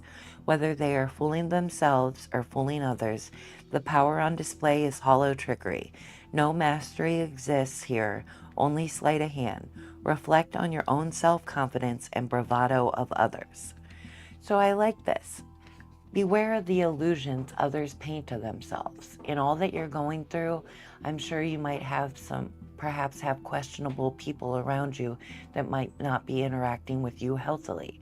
And so for all of that, just beware of the illusions others paint. If you can see through them, then you can meet people where they're at and have healthy dealings even with unhealthy people.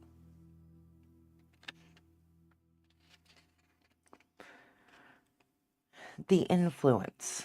You received the Emperor. This is the air elemental card and represents the messages you are receiving. Reflect on the feedback and communication you are having with those around you and how it is influencing you now. The Emperor.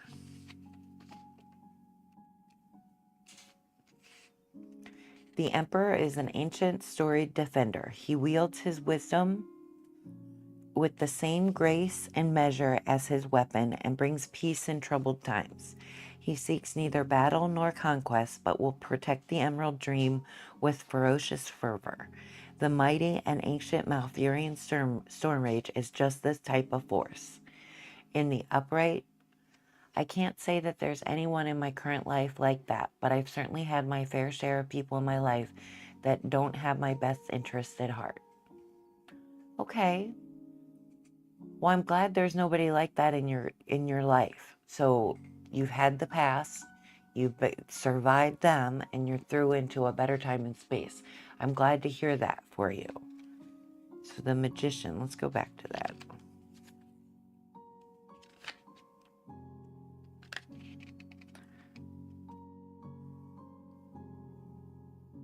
Reflect on your own self-confidence and bravado of others. So in light of what you're going through, just stand comfortable in that trust, love, and respect of self, and, you know, witness others where they're at, you know, not just where they appear to be. So let's get back to the Emperor. In the upright position, this card symbolizes a wise and steady hand. This is the message card. Here is someone who thinks through their actions and looks ahead. They strive to cultivate honor and discipline through teachings of wisdom and structure. They are a force of control, but not of command. As we're speaking of love, a force of control, but not of command. We can only control so much. And outside of that, there's faith and trust that we're going to be okay no matter what comes. And so I like the idea in love that we do our best to be honorable and trustworthy in love so that the people we're meant to cross paths with can positively receive us. We're worthy of that positive reception. And so, yeah, I like this card in the message because it speaks of opening yourself up to receive love just as you give love, right? Striving to cultivate honor and discipline. Well, when you're honored and disciplined in love, that means that you're going to find people that are vibing with that as well. So I like that. Let's see, the fourth card. The Peril. This is the fire elemental card and represents the will and motivation. Your initiative is the flame and it burns upon the fuel provided to it. This card will tell you if your drive is bringing you warmth. The Magician is in reverse. Your Magician and your Queen of Swords are both in reverse. All the other cards are upright. I imagine with the shiny reflection, it might make it hard to see what you're seeing. It is kind of more of a muted artwork.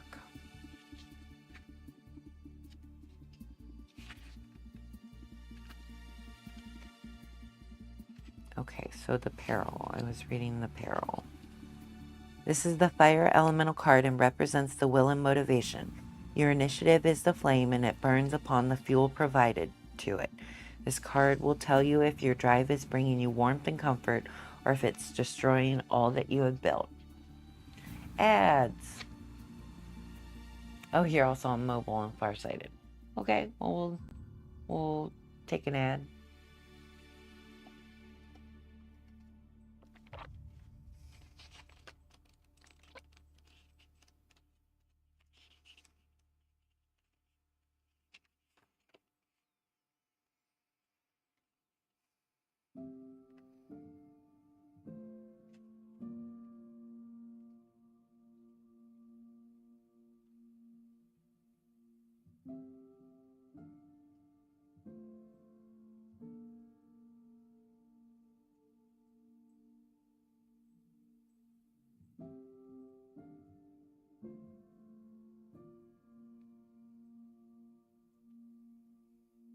All right, back. Okay, this is your next card is the peril, which is the fire, right? And your will and motivation. So it's interesting, this card that came. I wonder if it's resonant. The Magician is my card. It kind of the one I feel drawn to. Well, I love that it appeared in the reading. That's pretty cool, especially as your environment card. So your what was the fire? Will and motivation. It says your emotional investment is clouding your judgment. How you feel is distracting from the truth of the matter. Resentment and bitterness fester when you ought to be distancing yourself from the issue.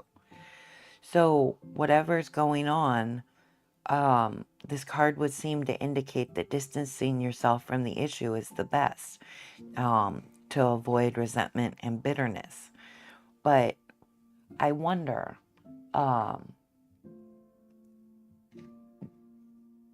sometimes it says your mind is cloudy and you said you're in a really good place.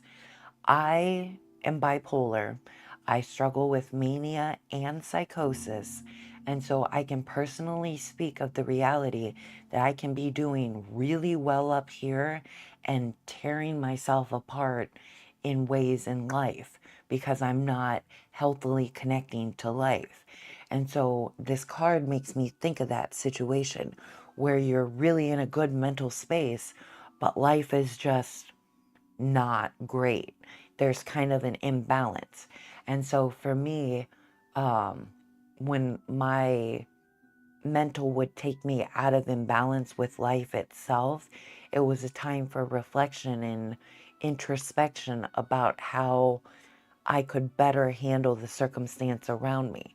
I'm very fluid in letting life be what it's meant to be, but I do believe that it takes action to make life better. And so when there's chaos, we can act on what we can act on to lessen the chaos, knowing that we can't control it all. You know, that feels incredibly relevant. Last year, I made the hard decision to cut my family off for the foreseeable future. It's something that has been in my mind, and this card helps me remember that I made the right decision and distancing myself was the right call as opposed to letting the resentment and anger build. Oh yeah, I'm not bipolar and mania is not something I deal with, so no worries about that. Good. I'm glad the card found meaning, deep meaning for you and guided you, you know, a positive reflection for you, a reaffirmation of the choice you made however long ago. I love that. I I always worry the cards could be wrong, but I love when they turn out to be so right. So next we're on the fifth card, the intuition. This is the water elemental card and represents one's intuition and insight. This card defines what your inner voice is trying to say to you. It may be at odds with your present will. It may warn you of what others are saying or of the dangers around you. Use this card to heed it and understand it. And you receive the Four of Wands. Upright, the time has come for gathering and celebration. There need not be any reason for it beyond the gathering itself. Come together with friends and family and bask in the combined spiritual energies. So I like this card. You spoke of distancing yourself from people who it wasn't right to be around. Insight and intuition asks you to gather around people that are right to be around. Now's the time to celebrate and live in joy. Even while difficult times are about, there's still room for celebration and experience of joy and the lighter side of life. So I like this card calls for that celebration and putting yourself around others who are ready to vibe with you and just bring that love and happiness and harmony that makes life so much better.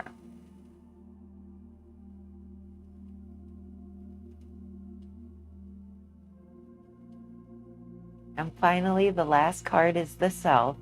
This is the spiritual elemental card. It is the summation of all you have read to this point, a reflection of you and all the factors surrounding you. It foretells or forewarns what you shall become, taking everything into account. If you do not accept this reflection, look back across the spread to see what factors you may change to influence the whole. Knight of Wands. Yeah, I have felt close to the people I care for.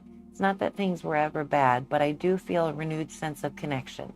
When one person is doing well, it's like a battery that jumpstarts other people. Then suddenly we're building off each other's happiness and things keep getting better. Yes, Sacred Mallow, yes. I realized I start my sentences with yeah a lot. Typing out things is always a good way to catch your little mannerisms. I've noticed that myself, things that I do like that. I think that's funny. I didn't notice that you said yeah a lot, but that's funny. But yeah, I think positive love and healthy connections are exponentially beneficial for everyone involved. The good energy just multiplies, expands, and extrapolates out, and it just becomes this abundance and prosperity that's just there beyond measure. I love that you have that, and I love that this card is calling you to celebrate that. So then your spirit card is Knight of Wands. A new adventure is upon you. Embrace the change. With a sound plan in mind and boundless enthusiasm, you are ready to explore regions unknown and tackle the unforeseen with gusto. Well, that's pretty cool. As we're talking about love and, aligning ourselves with a healthier version of it and the people that respect our healthy approach to love, you're on a new adventure. It's a new way of dealing with life. When you're happy in love, it's just with self and with others, life is exponentially better. And so I hope, Sacred Mallow, that you're feeling that exponentially better. You said you're mentally in a really good place. To me, that speaks of, this love that is prospering within you. It starts within and you're feeling it ripple out. So I hope that I feel that was a resonant reading. Your words really give me good guidance that this reading added up for you. So I'm glad we could get something good. I think saying yeah a lot comes from my love of the concept in improv called yes and. In improv, it means taking what someone else is saying and building off that. I like that. I've heard that. I watched Big Bang Theory and they had an episode where Penny was teaching Sheldon improv and she tried to teach him that concept of yes and. So yeah, I like that you work on that. I like that you fold in improv techniques into your participation with others. That's so cool. So thank you for letting me do another reading with this WoW deck for you. I appreciate it. Son of Lilith, you've been waiting a while. I hope you're still there. I'm going to take a little break before I get to your reading. I want to stand up, stretch my legs, refill my cup of milk, and then get back to reading. So you are up next, and I will take your time. You're still there. Yay. Thank you for hanging out and waiting. I appreciate it. If you want, let me know what kind of reading you'd like. If you'd like this WOW deck that I've been using or something else that might fit your fancy, just let me know. And, when I get back from my break, we'll get your reading started.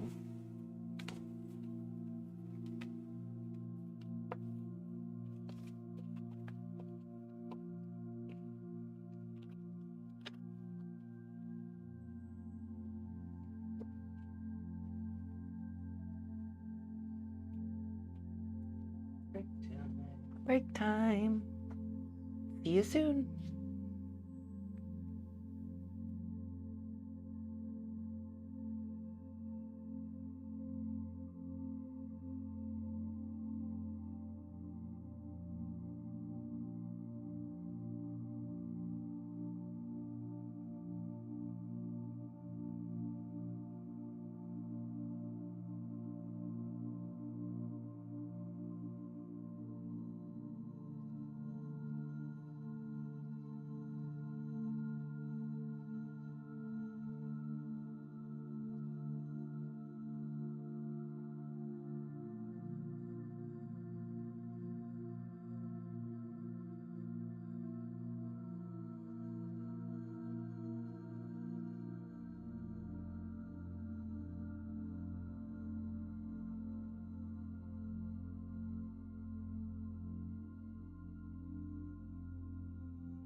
Hey, it's Alma, and we're back at Tarot of the Soul.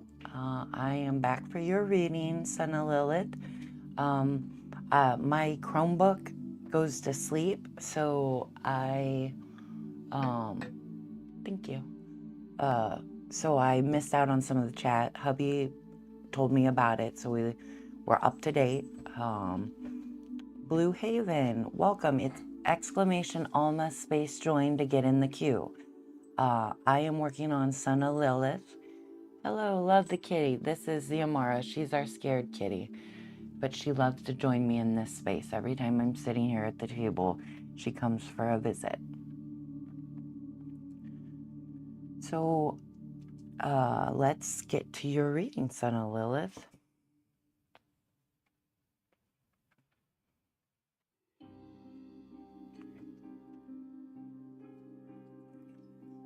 Oh, I got another follower, Blue Haven Gaming. Thank you. I just reached my goal of 110, so thank you. Woo, appreciate you. Yay. Woo, 110.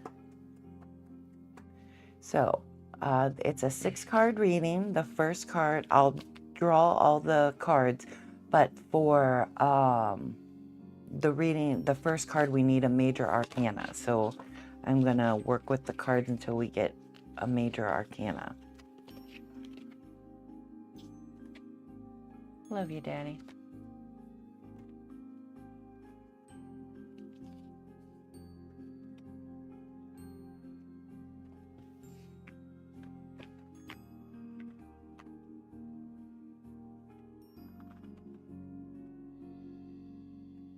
Haha.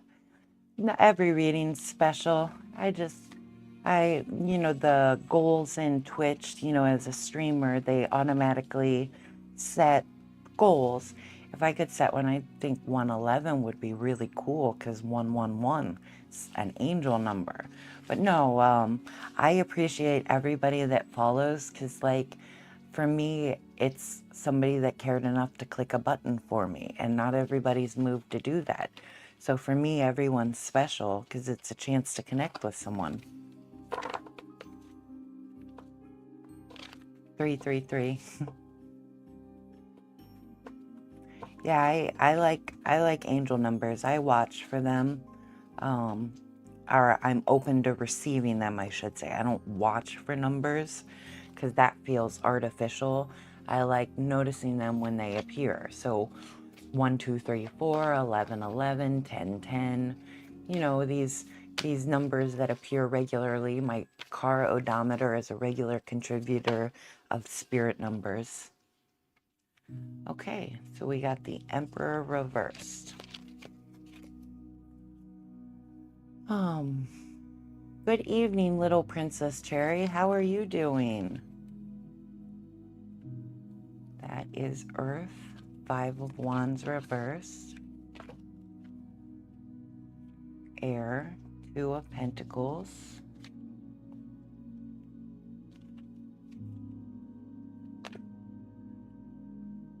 Fire is Page of Cups. I have a good 15 before it's my turn, right? No, you're next, Blue. Oh, well, yeah, good 15 minutes. Yes, definitely. This reading will probably take 20 to 30 minutes if I had to guess. They're longer readings, so you definitely have 15 minutes at least. My game blessed me with a discount for winning, and now I have a complete collection of my character skins and buttons. Oh, that's pretty cool. I know my husband plays Fortnite, and I know they have some pretty awesome items in that game. So I know it can be rewarding to get a complete set and be all decked out. I played WoW. I know what it is to get a set. One time, I had a button that sold all my grays automatically, so I didn't have to click through inventory and sell each of them. However, it messed up and sold my purple, ultra rare weapon that I had quested for and ran dungeons for to get. And I didn't realize that happened until I went in an instance with another group member. It was me, my husband, our friend, and then two random people. And the other person did an inspection of my gear and was like, "You're using a rime-covered mace? Druid? Really?"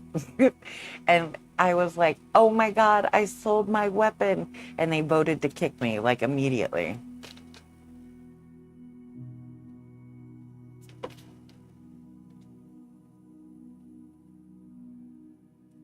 Page of Cups.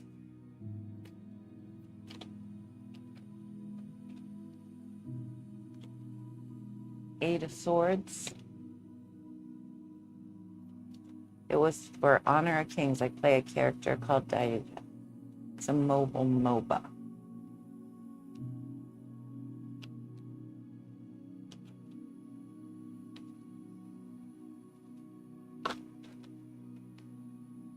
Six of Swords.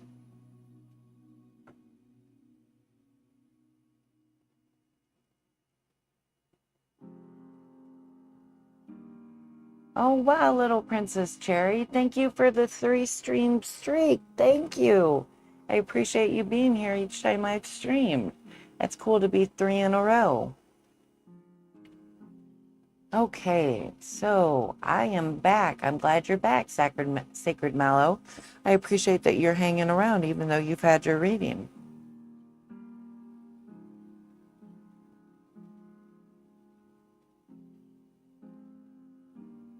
Okay, so first, the Seeker. The first card is the Emperor reverse. This card represents you and your place within the greater reading.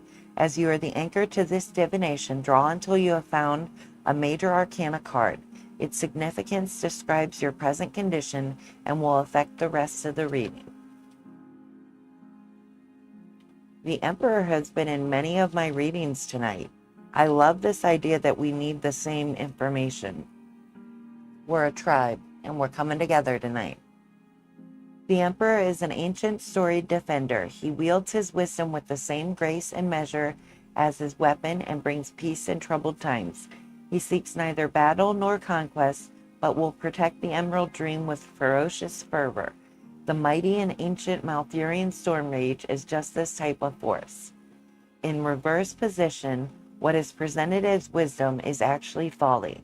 This card symbolizes someone who has mistaken control with leadership. Their authority is abused, whether to prey upon their subordinates or to evade the repercussions of their own weaknesses. More broadly, it could mean the rules of the land are obsolete and no longer serve their intended function. That's an interesting card to draw. I'm curious where this will take the reading.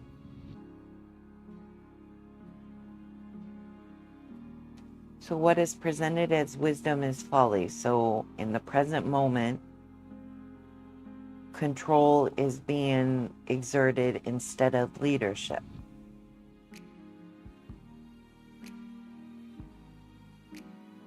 When I think of control and leadership being different, control is making people do things because you're not willing to do them yourself.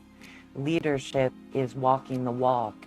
And nope, stay out of the milk. Stay out of the milk. Nope, stay out of the milk. You are persistent. Come on. Move it over here. Okay. So,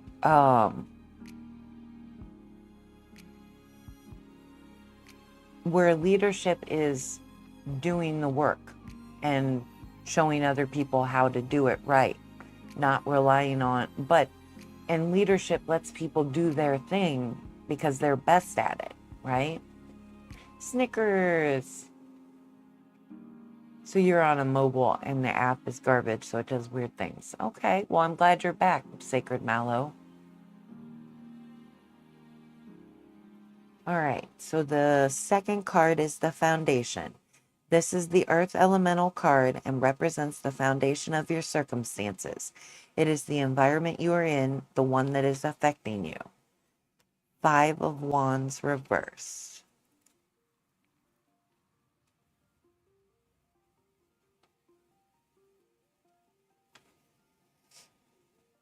One reading is that you do not deal with conflict, you avoid it, even when it comes at the expense of all. Another reading is that you have endured your trials and are in the clear. Be honest with yourself when assessing what direction to take. So one reading of this card, if it's resonant, is that you avoid conflict even if it comes at an expense. And so that's a choice to make, to avoid conflict. It's one that I try to make myself, so I understand it. But in choosing to avoid conflict, it's also taking a passive approach to participating with others. And being passive can sometimes have consequences itself. So it's good to be aware of the choices we're making. Another reading is that you have endured your trials and are in the clear. So a positive reading for the environment. Even though things may have been tough, you're moving into a better time and period. So just be honest with yourself and when deciding which direction is best for you going forward. The next card is the message card, the air.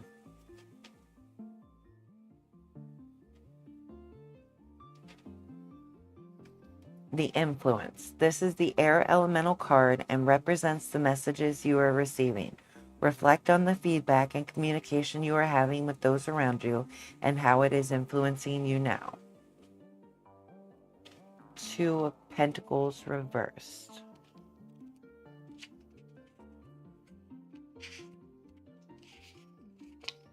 You are burdened, over encumbered. In your efforts to attend to so much, you can manage none of it. This card warns of your folly, and you are encouraged to reassess your priorities. It's interesting. That's two cards that mention the word folly, Folly, like mistake. I wonder what's going on that needs a better perspective so a mistake isn't made. Reassess your priorities. This card spoke of leadership, and this card speaks of being overburdened. So in a place of leadership, part of what makes a leader great is that they can motivate people to help them achieve a goal. And so it's inspiration to make other people do their best in addition to what the leader can do. So being overburdened, a good leader can delegate and, acquire others to help bring that goal to fruition. So reassess your priorities. Make sure you're giving your time and energy where it matters, and delegate when and where you can. The fourth card is the Peril, the Page of Cups. This is the fire elemental card and represents the will and motivation. Your initiative is the flame, and it burns upon the fuel provided to it. This card will tell you if your drive is bringing you warmth and comfort, or if it is destroying all that you have built.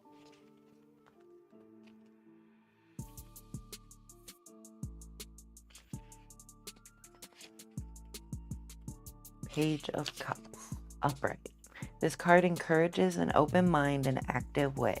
Be open to new ideas, especially those of your own realization.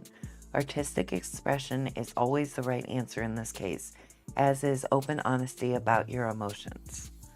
So I hear creativity and honesty. We're talking about leadership, right? Rather than control. Honesty and leading with your emotions makes you receptive to the energies around you, which puts you in a good position to lead others. Sacred Mallow. Oh, by the way, it seemed like you were curious about my thoughts on tarot earlier. To keep it short so I don't derail this reading, I'll say that I don't believe in any way that the cards have connection to anything beyond me. I still find it fun to view them as a self-reflection tool. We as people are very good at seeing patterns that apply to even when a statement is vague, and it can apply to many people in many situations. I think that's definitely self-reflection is a big part of what I think tarot works for. It's getting a different perspective of the mind, random chance played out to let inspiration, and intuition speak. So yeah, self-reflection is all about it. If you can't self-reflect, I think you'll struggle with tarot reading, because it's about interpreting. And if your mind isn't able to interpret or reflect on things, it's hard to know what the cards are saying. Yeah, it's definitely like a journal prompt.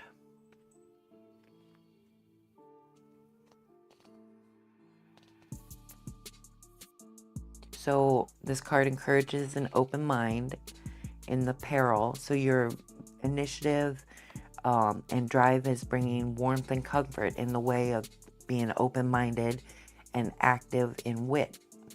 Open to new ideas, especially the ones that you realize on your own.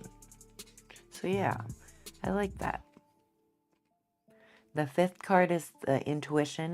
This is the water elemental card and represents one's intuition and insight. This card defines what your inner voice is trying to say to you. It may be at odds with your present will. It may warn you of what others are saying or of dangers around you. Use this card to heed it and understand it. Eight of Swords.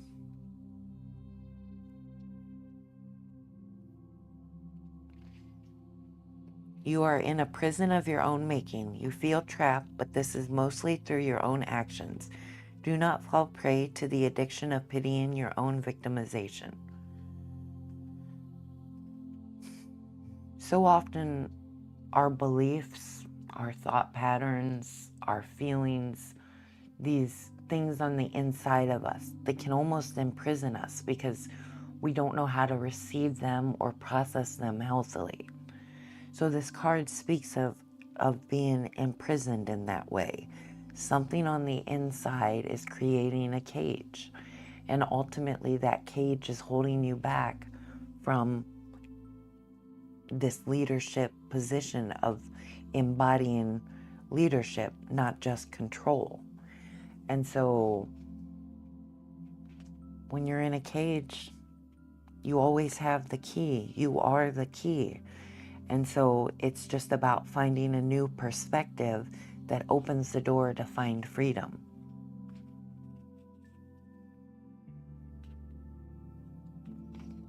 In your spirit card, the self. This is the spiritual elemental card. It is the summation of all you have read to this point, a reflection of you and all the factors surrounding you. It foretells or forewarns what you shall become, taking everything into account. If you do not accept this reflection, look back across the spread to see what factors you may change to influence the whole. And it was another sword, so we have 6 of Swords upright.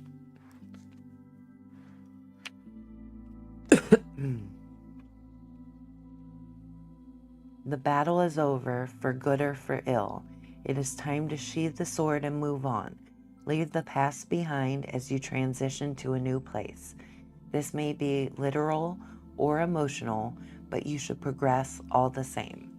Well, what a wonderful card to end on.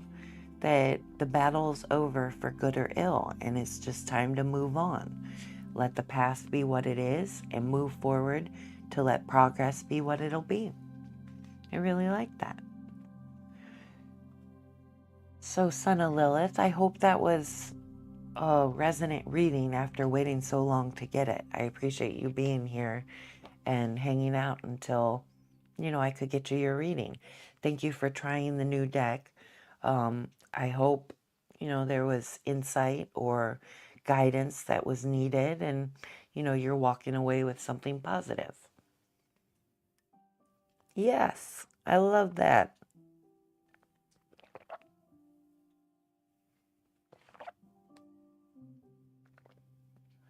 Okay, so I believe Blue Haven Gaming, you are up next. If you are still there and back from your break.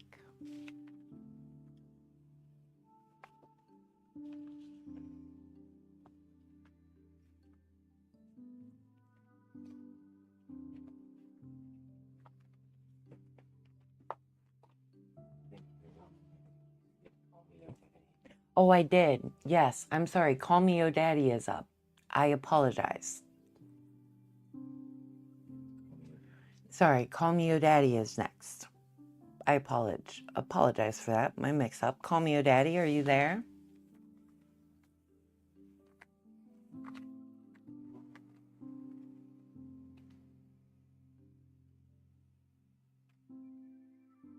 Dealer's Choice, please surprise me today. Well, you're going to get a reading from the new deck, the Guiding Star spread. It's a 6-card spread. The first card we deal until we get a major arcana. What? No, not here.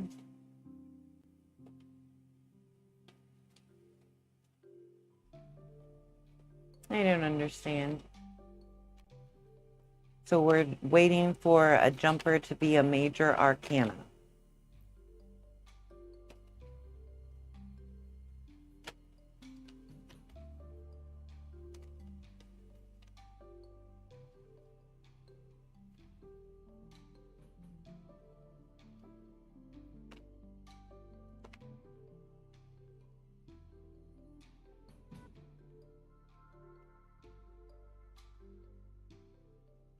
Okay, you're just being silly. All right. Thought it was just a joke I didn't get.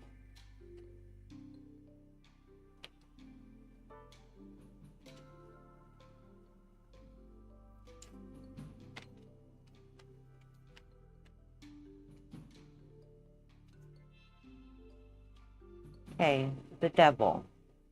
Now the next card is the Earth card, the High Priestess,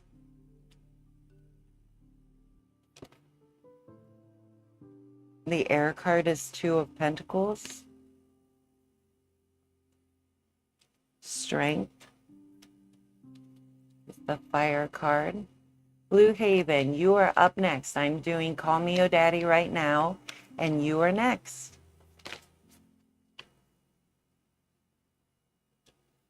Ace of Wands,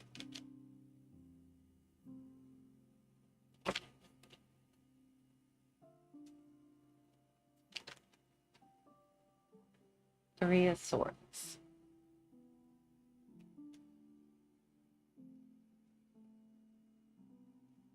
Okay. The Seeker. This card represents you and your place within the greater reading. As you are an anchor to the divination, draw until you have found a major arcana card. Its significance describes your present condition and will affect the rest of the reading. So you got the Devil card.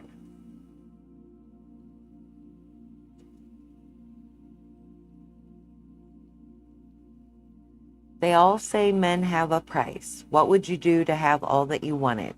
The devil is a being of temptation who offers immediate and forbidden rewards without regard for the long-term costs.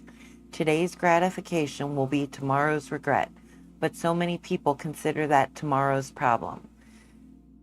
Xalatath, the mysterious and cunning being that she is, has capitalized on this common failure of judgment for ages. Upright, the core sentiment here is entrapment. You are beholden to your desires, your belongings, or your indulgences. You may even be aware of this, and yet you still partake and entrench yourself in a misery of your own making. You lack the outlet needed to satisfy your base desires, and thus are drawn to a darker path. This kind of card seems to follow you, so something with your choices may not be, serving you the best right now. And maybe you're aware of that, or maybe you aren't. But it seems like in my readings I've done for you, the Devil card plays its part. The second card is the foundation. This is the earth elemental card and represents the foundation of your circumstances. It is the environment you are in, the one that is affecting you. The high priestess.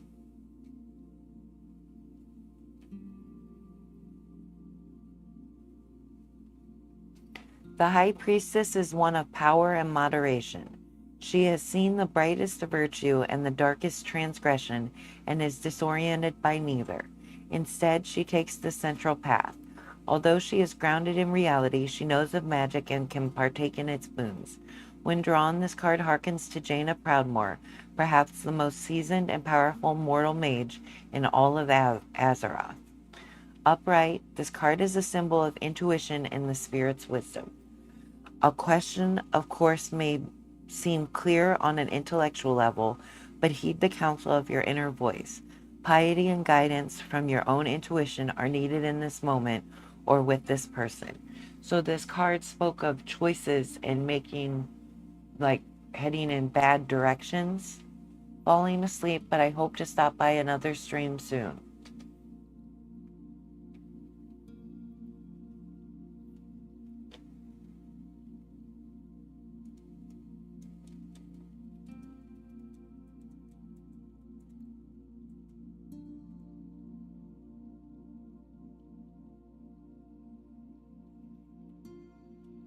Okay, so the devil spoke of bad choices, right? The high priestess speaks of the environment to make better choices. Life is a lesson to be learned, right? We can either avoid learning the lessons and keep making the same mistakes, or we can hold ourselves accountable to doing better. In light of the devil, the high priestess comes to speak of a learning environment to do better.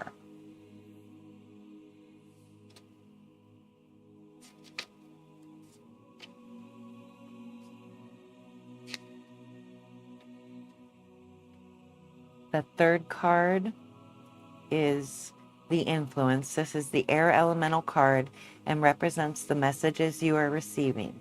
Reflect on the feedback and communication you are having with those around you and how it is influencing you now. Two of Pentacles. You maintain a fragile balance. Perhaps it is your accounts. Perhaps it is a relationship. Whatever the case, it is taking you great pains to keep things in order. Take time to focus on them now, ensure that the balance is maintained. So in light of the bad choices and the lessons to be learned, balance is being called for. Moderation, groundedness, centeredness, right? Not being reckless, not being impulsive, but balanced. The fourth card is the Peril. This is the fire elemental card and represents the will and motivation. Your initiative is the flame and it burns... Oh, bump this. My bad. And it burns upon the fuel provided to it. This card will tell you if your drive is bringing you warmth and comfort or if it is destroying all that you have built. Strength.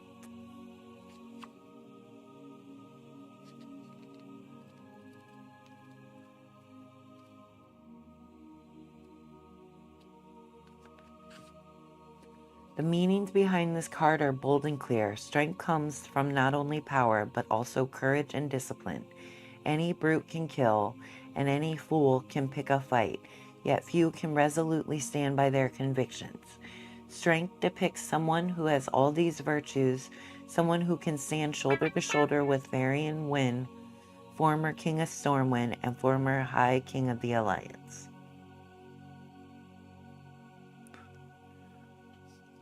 So, in light of the Devil card, this card speaks of virtues. Upright drawing this card signifies that you have an inner strength that you can rely on.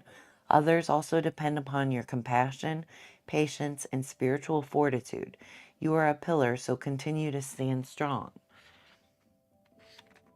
This card, the Devil, stands in drastic opposition to the inspiration of the Strength card. And the Strength card is in the position of, is the Fire card, right? And it was the Peril. will and motivation. The will and motivation is there to be a pillar of strength for others, to be somebody looked favorably upon. But the Devil card speaks of not quite embodying that hope.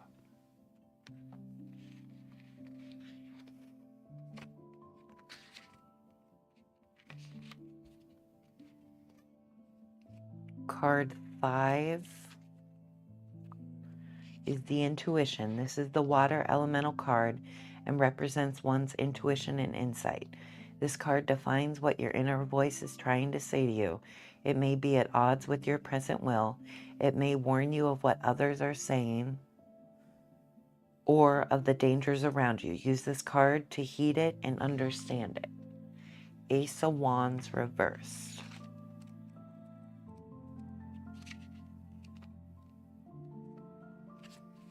You lack direction or initiative. You see the goal before you, but you either are impeded in your work or have no ambition to reach it. You may be best served taking time to rest and recuperate. When I'm making bad choices, it's a good time to stop making choices and start resting and reflecting on what would be a better use of my time and energy. The Devil card reflects a change in choices is needed, and the Ace of Wands calls on you to rest and recover and recuperate and reflect on how you can make better choices. Sometimes waiting to act is the better choice. Sometimes acting impulsively is going to lead to bad things. Give yourself the time to consider wisely. And then finally, the 6th card is the Self. This is the spiritual elemental card. It is the summation of all you have read to this point, a reflection of you and all the factors surrounding you. It foretells or forewarns what you shall become, taking everything into account. If you do not accept this reflection, look back across the spread to see what factors you may change to influence the whole. 3 of Swords. Your heartbreak is undeniable, your grief unfathomable. Whether you are feeling betrayed or mourning for someone lost, you suffer all the same. Though your heart feels pierced 3 times over, it beats on. For all that you feel that makes this Devil card a card that keeps appearing, let yourself feel it. Running from that pain, running from that grief or whatever is stabbing your heart, running from it into bad choices doesn't make you feel better. It only leaves bad consequences to have to deal with. So this card is a calling to listen to yourself, feel yourself fully, and fully invest in feeling better in lasting ways, not just reckless, careless, impulsive decisions that have long-term consequences. So yeah, call me your daddy. That was an interesting reading. Mixed it up and we got you something new and the cards had stuff to say. So I hope that was okay for you. I hope you were there for it. Blue Haven Gaming, that brings you up. You're welcome, Call Me Your Daddy. Thank you again for coming to another stream. Awesome. I'm glad you're still there, Blue Haven Gaming. What kind of reading would you like tonight? Are you good with a World of Warcraft reading with my new deck, or would you like something different that might better suit you?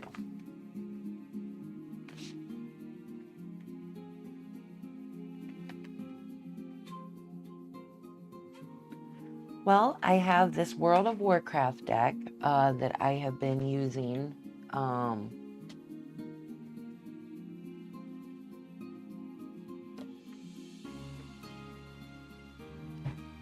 Sorry. Chromebook charger.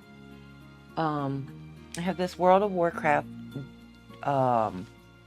deck that I'm using to find, but it's a 6-card reading that kind of reflects on the present moment and builds from there. Okay, well, I'm doing the World of Warcraft deck tonight, so let's do that for you. You trust the process? I do too. This is tonight's deck, so we'll see what happens with it. The 6-card reading, the first card needs to be a major arcana. Yes, this will be detailed. It's a six card reading, so it does get in depth. It comes different perspectives.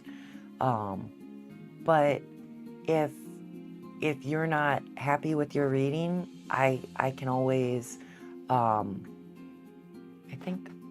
think we have people after you, right?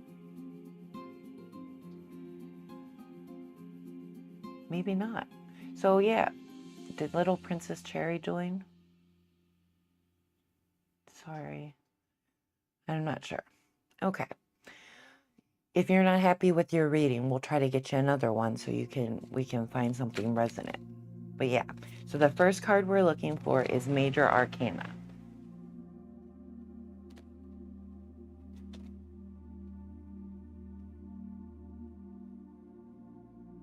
Sugar Plum. Awesome. Welcome to the evening. Hello, hello. Glad to have you back. Glad to have you in another stream. Glad to get to do another reading for you. The Chariot. Next card is the Earth card, Justice.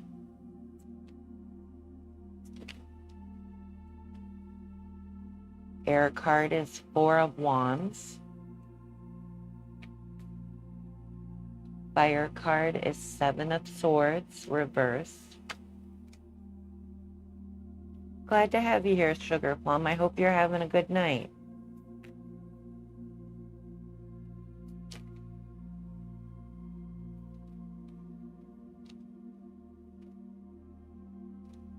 Two of Pentacles.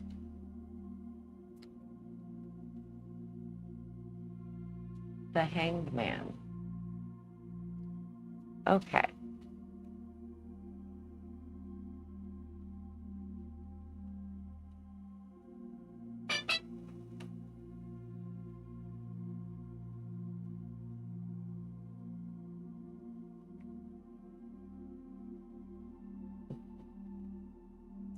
Okay, so the first card is the Seeker card.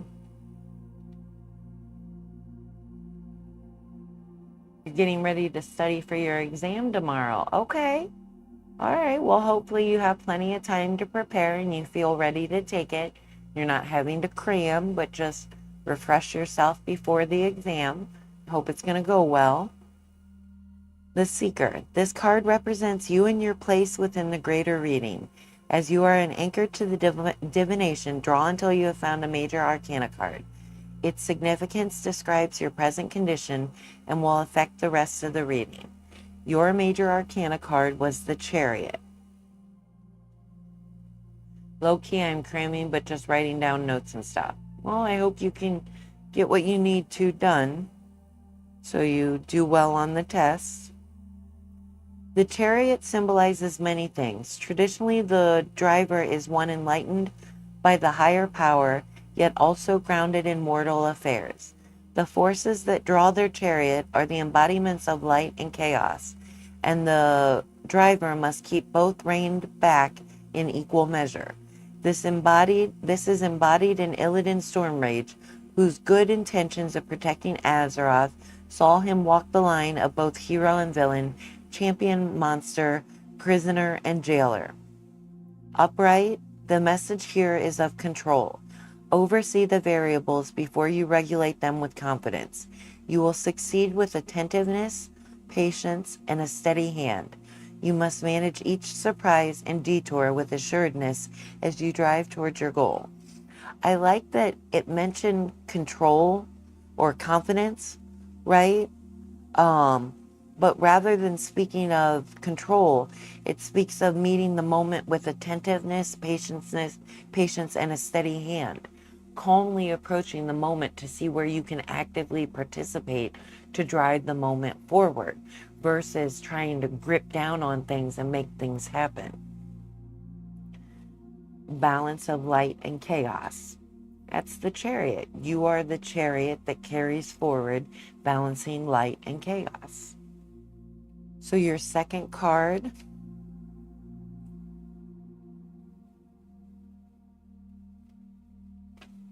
is the foundation. This is the earth elemental card and represents the foundation of your circumstances.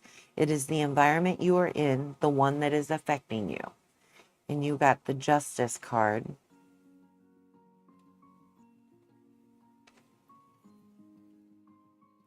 Justice can mean many things: truth, fairness, and letter of the law.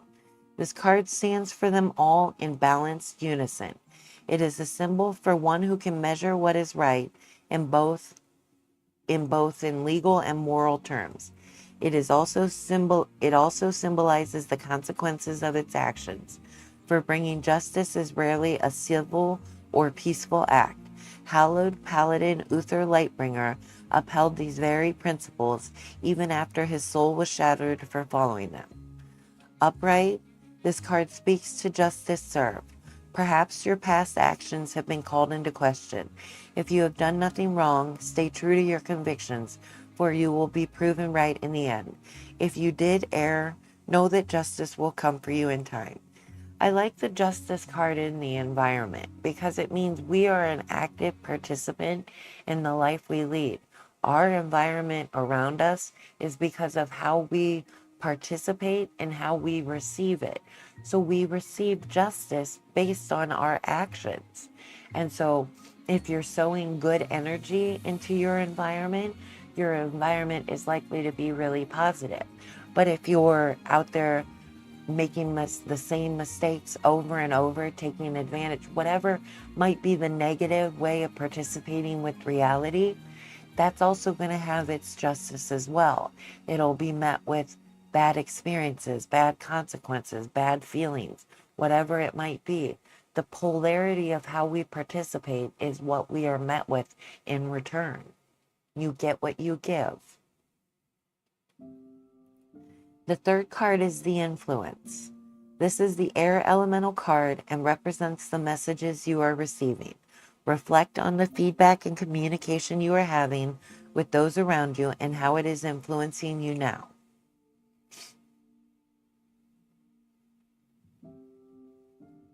Four of Wands, reverse.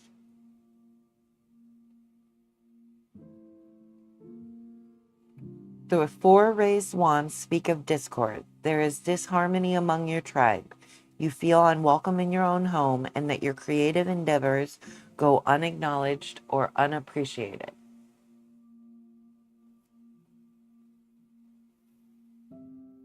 This is interesting. This card speaks of power and influence in the life you lead. This card speaks here of the environment to receive what you give. But this card is interesting because it speaks of disharmony, and the message is there's disharmony around you. So ultimately, we can choose to engage with conflict or disharmony, or we can choose to help make it better. Justice is served where we focus our time and energy. So for those creating discord in our lives, perhaps it's time to let them go and move on. And for those that are not treating us fairly, perhaps it's time to let them move on and sow good energy, good times with the people that matter and see you for who you are. Let that carry your chariot forward. The fourth card is the peril. This is the fire elemental card and represents the will and motivation. Your initiative is the flame and it burns upon the fuel provided to it.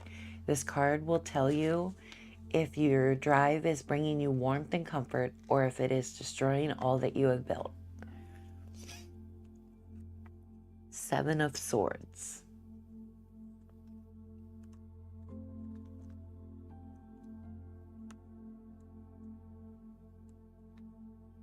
Reversed.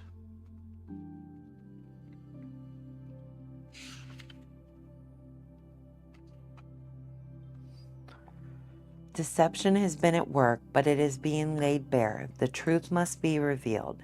It is time to reevaluate how you must approach your current situation. So that makes sense. If this card is calling into question the balance of light and dark and justice, and then this speaking of discord, it makes sense that the next card would come to speak of needing to consider what way forward is best. What way is best to balance the light and the dark? The light that you give and the dark that just exists outside of your control. With focus on lessening the discord that's going on.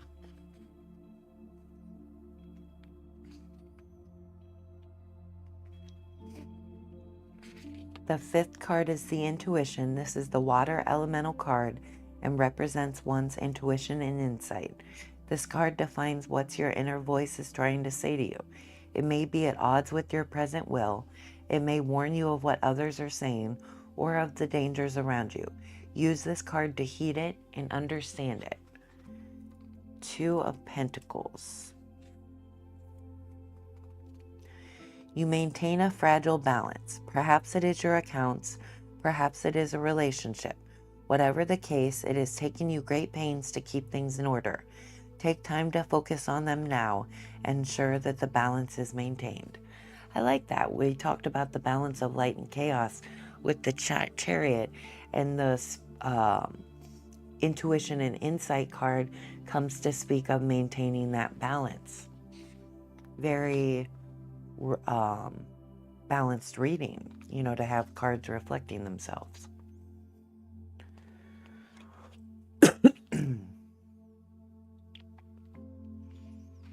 And then the sixth card is the Self. This is the spiritual elemental card. It is the summation of all you have read to this point, a reflection of you and all the factors surrounding you. It foretells or forewarns what you shall become, taking everything into account. If you do not accept this reflection, look back across the spread to see what factors you may change to influence the whole. And you drew the Hanged Man.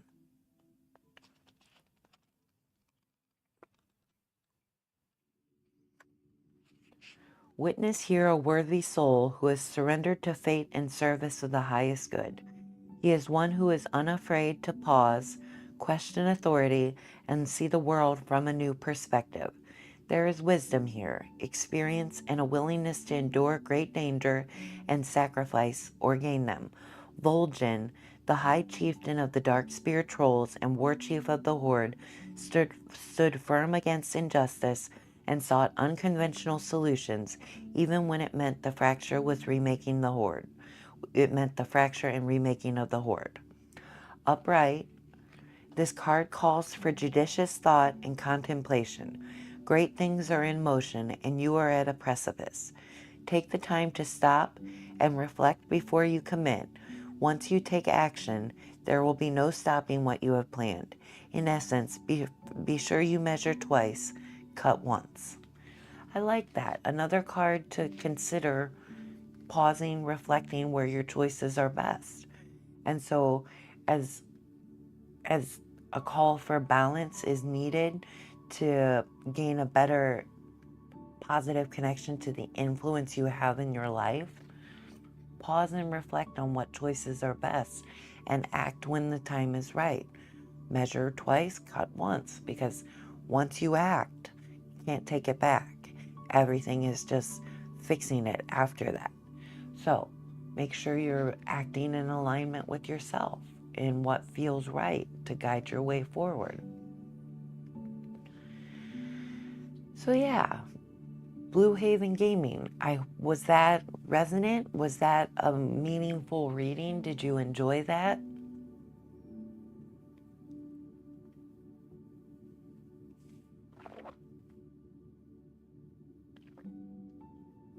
Are you still there?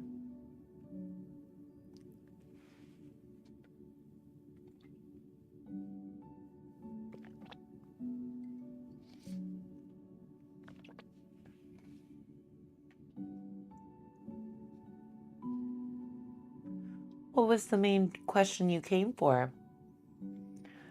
Um, if you don't mind my asking, what was the main question? I would love to maybe draw a couple cards to reflect on that.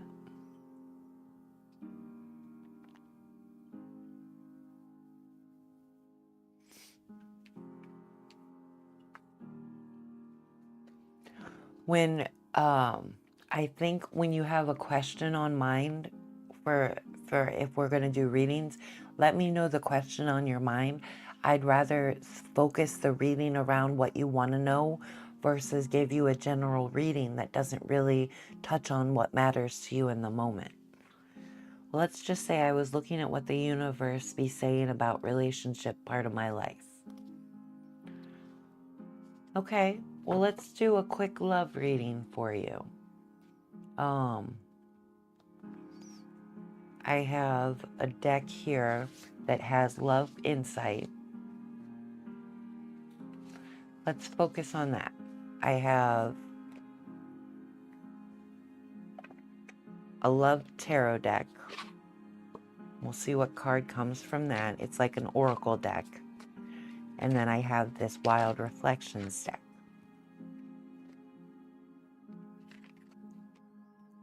Okay, your card that came up was release in regards to love. Release the need to fix everything. This word brings to mind the word control. In love, in relationships, we can't control everything. It isn't possible. So we can't fix everything. There is some manner of radical acceptance that you just have to let things be.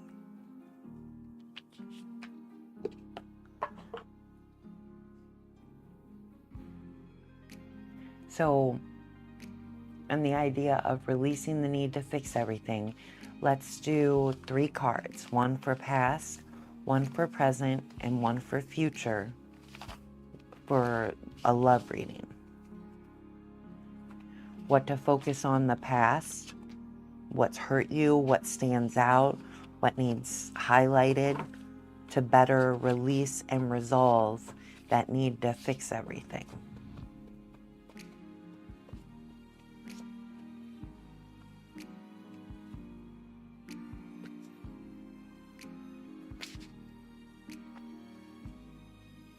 Six of Cups. Next is the present. What's going on right now? What's better to focus on in this present moment reflective of you? The Hanged Man. And the future. What direction to head towards? The Empress.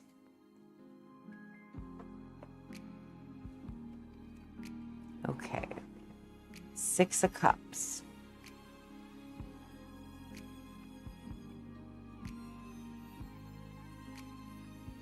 So the past. This card needed to be said because it's in the past position, so it's interesting. Ghostling, hello friend. Hello, welcome. Glad to have you here. Having a good night. I have a new deck, World of Warcraft deck that I've been using tonight. It's been giving good readings, so I'm thankful for it. So 6 of Cups, nostalgia, memories, familiarity, healing, comfort, sentimentality, pleasure. The 6 of Cups represents nostalgia, childlike joy, and happy memories. The querent is encouraged to reflect on the beautiful moments in their life when they experience contentment or bliss.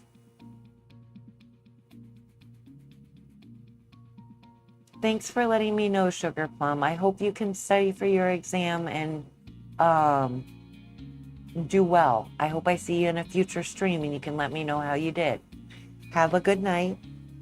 Thanks for being here. I appreciate it. Sorry we couldn't get you a reading.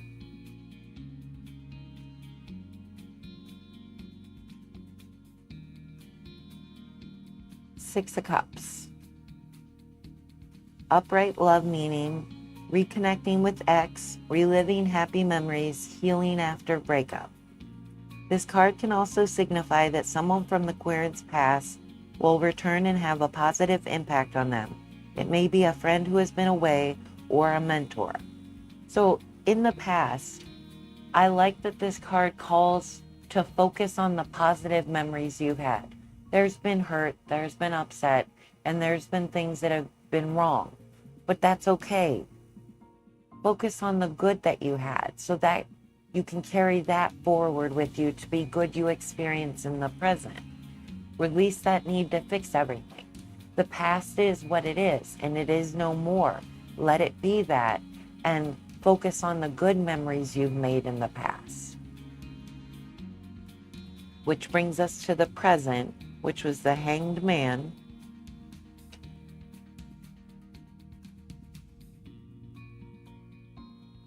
Did your last reading have the Hanged Man as well? That's crazy. Hanged Man is really where you're at.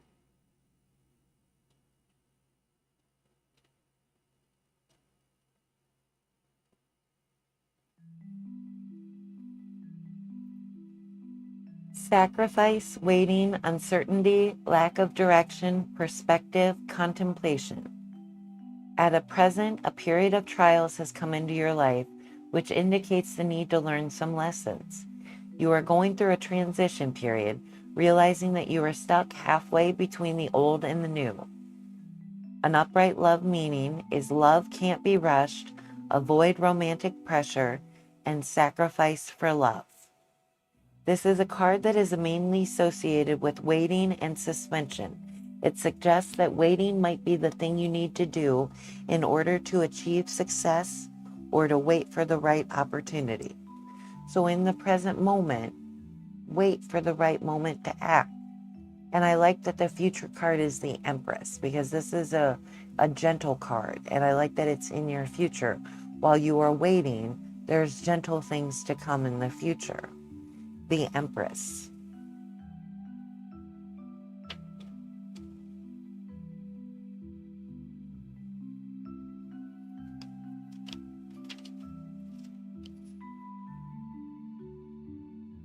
Divine feminine, sensuality, fertility, nurturing, creativity, beauty, abundance, nature. The Empress shows us how deeply we are embedded in our femininity. Femininity can be associated with fertility, expression, creativity, and nurturing, among many other aspects. Upright love meaning is nurturing, supportive lover, sensual, committed relationship. The Empress card could also mean the birth of a new idea, business, or project in your life. Owing to the good fortune that surrounds this card, you can be sure that such situations and projects would end successfully in your life. So there's a lot of good. The present moment, if you're not anxious and waiting, the present moment can be a good card. You're just in transition. So take the good of the past, hold on to it in the present, and wait for that good of the future to birth itself. Receive it openly when it's time. I hope that was better and more in alignment with what you were hoping for, Blue Haven.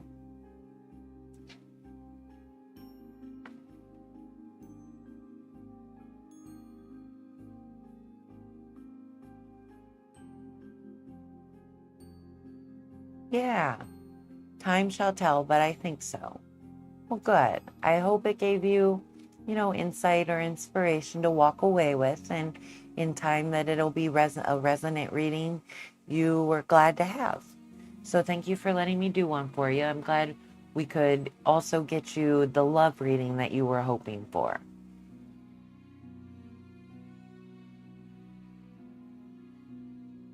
So Sugar Plum had to leave. Appreciate it. I appreciate you. Thank you. Sugar Plum had to leave, which brings us up to Ghostling.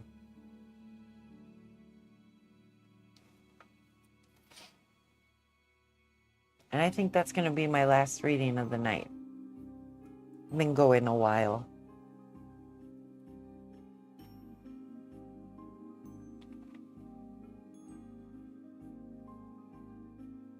You're here. Awesome. What kind of reading can I get you tonight?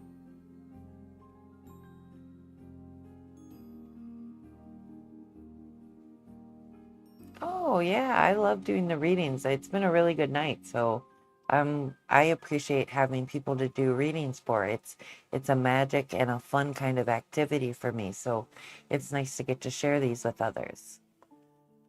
Trampzilla Hughes, hi, good evening.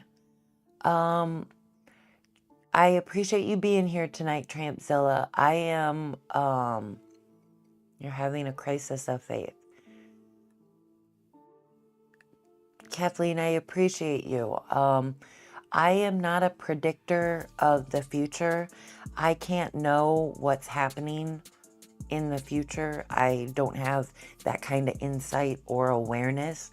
I use the cards for reflection purposes, to gain a different perspective on the current moment, more so than focusing anything on the future. So I don't know that I would be able to help you with if you're moving to Bridgeport. That's a decision for you to make, right? For you to decide if it's best for you, not for cards to divine that choice to make. Moving is a big decision, and it has to be right by you if you're going to make that leap. Add jail. I'll wait for you.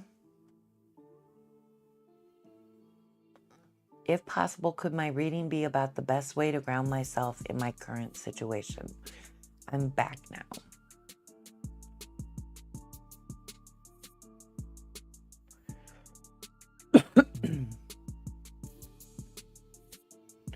If possible, could my reading be about the best way to ground myself? You're back now. Okay, so let's jump over to my Wild Reflections deck, and we will do a reading about grounding yourself. We'll do the Diamond Spread, which is a 5-card reading. The first card is the focus, so my thought is the focus will be around what can help you ground yourself. You're welcome, Ghostling. Thanks for letting me do a reading for you. So, Trampzilla, you want to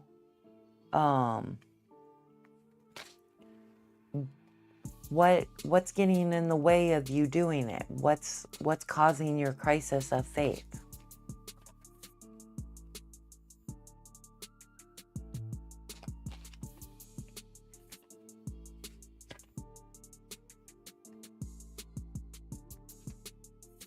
Second card is internal influence. The Magician.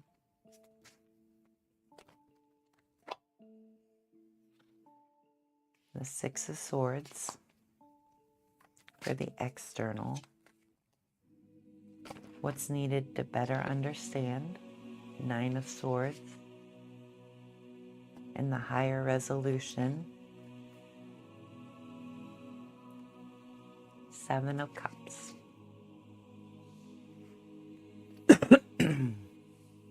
So the focus is the Three of Pentacles. What can ground you in this situation? Landlord disappeared on me after I signed a lease. Okay, are you in a land where there is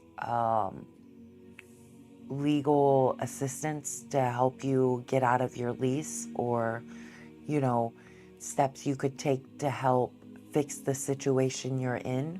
Moving is hard when you're locked in a lease, but I don't know all the legal jargon or needs to address a bad landlord.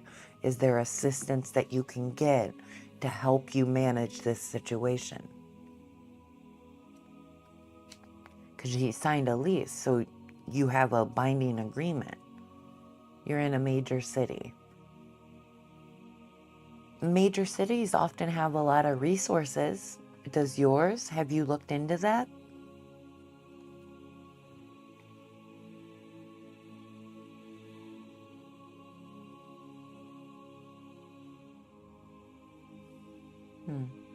Interesting. Okay. Three of Pentacles. Okay, Ghostling. So what can help you ground in the situation you're in? Teamwork, shared goals, collaboration, apprenticeship, effort, pooling energy. The Three of Pentacles represents expanding skills and knowledge, teamwork, and implementation. This card is a sign that the asker will be able to achieve greater success with the collaborative support of a team. Furthermore, the asker has been implementing their goals and will likely achieve success. Their hard work will soon pay off, and they can expect a reward, whether it is financial or simply a deep sense of satisfaction and pride. So expanding your skills, knowledge, teamwork, and implementation. So that's how you can ground yourself in what's going on right now. I don't know what I could do exactly. I would say research, like Google assistance, like legal assistance. You're in a contract with somebody that's bailed on you. If you paid money, there's obligation on their part to follow through. So I would start with legal assistance, like legal aid. There's usually hotlines or helplines or people you can find that can help you in the process of figuring out legal matters, or at least get you pointed in the right direction. You're following. Good. Okay. So your second card is the internal influence around that balance. And it's the Magician. Willpower, desire, being resourceful, skill, ability, concentration, manifestation. I'm getting support from friends at least. Well, that's good, Trampzilla. I'm glad that you're getting, or Kathleen, I'll call you Kathleen. Trampzilla, just, it feels so wrong. I'm glad you have your friends supporting you while you're going through this hard time. Magician represents pure willpower. Using the power of the elements in the suits, he transforms the potential of the fool into reality through the power of his desires. When you get the Magician in your reading, it might mean that it's time to tap into your full potential without hesitation. It might be in your new job, new business venture, a new love, or something else. Your full potential. So this card was speaking of new skills, collaboration, right? Your full potential can be found in that collaboration and working with others. I like that. And then the external influence is the Six of Swords. Reversed. Stuck in the past, returning to trouble, running away from problems, trapped.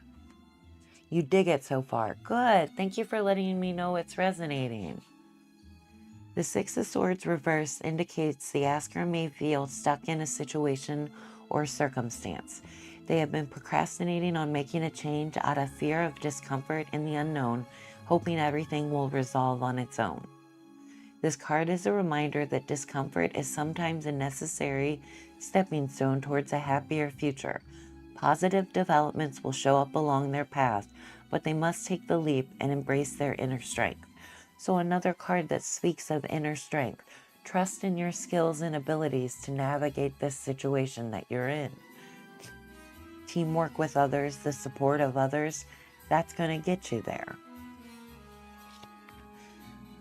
What's needed to understand or overcome is Nine of Swords.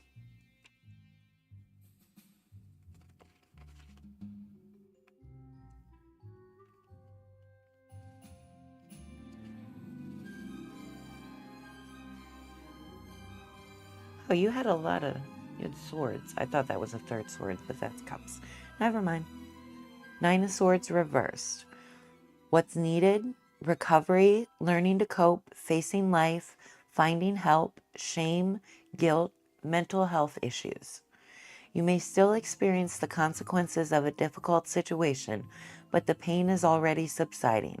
Your imagination, however, still paints the current situation in a much worse way than it really is. You needlessly get upset and worried without any reason. The reverse Nine of Swords brings a message of hope, offering faith in a brighter future and promising better days ahead. In this position, the card offers relief from pain and suffering, providing a sense of comfort and healing.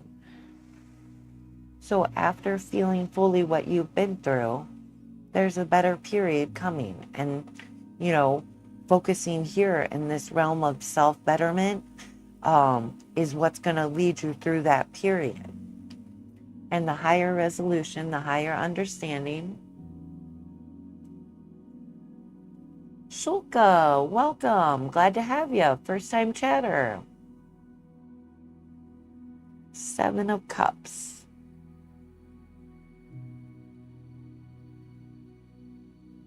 You are Nine of Swords right now, Kathleen. I'm sorry. Oh, I can understand that energy though. And sometimes it's good to grieve what we're feeling so we can really process it and release it to make better choices in the future in light of what we've been through. You want to get better badly. Give yourself time to get there. Not everything happens overnight. You think you're getting it, Ghostling? Good. So we're moving to Seven of Cups. The higher understanding or the higher resolution is choices, searching for purpose, illusion, fantasy, daydreaming, wishful thinking, indecision. The Seven of Cups card represents dreams, fantasies, and choices. The querent may be filled with creativity and excitement about potential new projects or opportunities, which may lead to indecision. The Seven of Cups card is a reminder to carefully review all options, as they may not be as promising as they seem. Once the querent feels confident about one path, this card indicates a need to take grounded action to bring their visions to reality. What a wonderful full circle reading, because you wanted to know how to ground yourself. And this last card even mentioned take grounded action. And so I like how this is full circle. By bettering your skills and abilities and working with others, you can be grounded in the situation you're in and lead to better results. I love that. You're feeling really beaten down, Kathleen. I'm sorry for that. I'm sorry that life is hard right now. But when life is hard, I try to remind myself that I have been through everything life has thrown at me, and I have survived. Even sometimes thrived, despite how hard things got.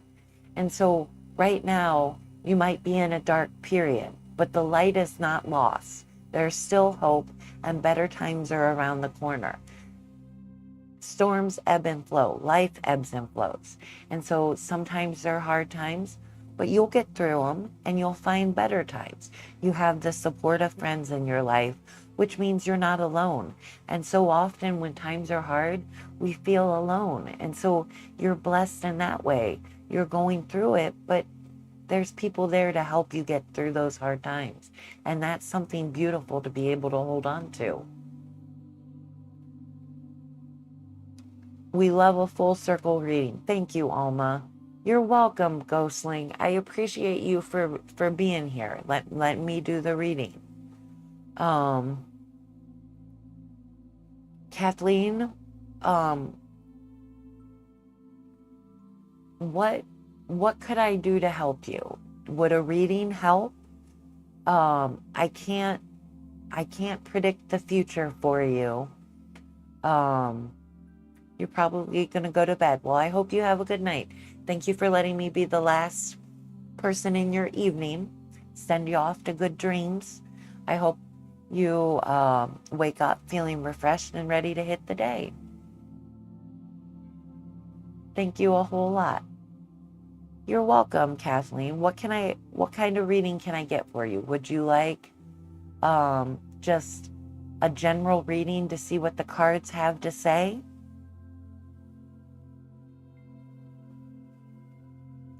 Thank you for being here. Have a good night. Have a good stream. Good night, friends. Thanks, Ghostling. I hope to see you again here in the future.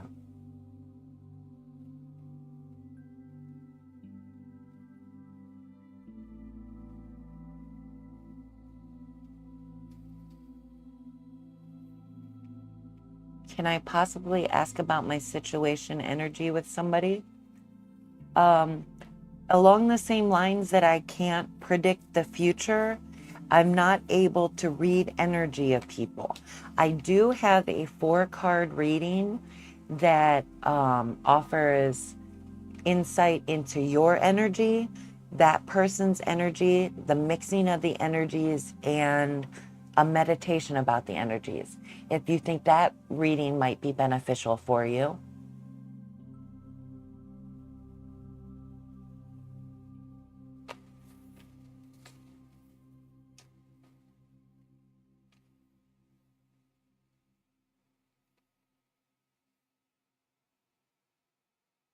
Yes, I want to know something crazy, Blue Haven Gaming. That sounds good? All right, we'll get that for you. And you'll be my last reading of the night.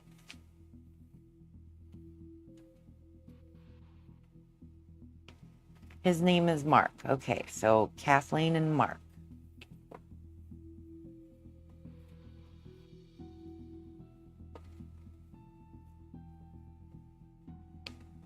Is this a romantic love interest, or is this just a platonic? I'm curious what kind of love reading I'm doing. I did a reading with someone else just now, and guess what card came up? Was it the Hanged Man again? Is that following you?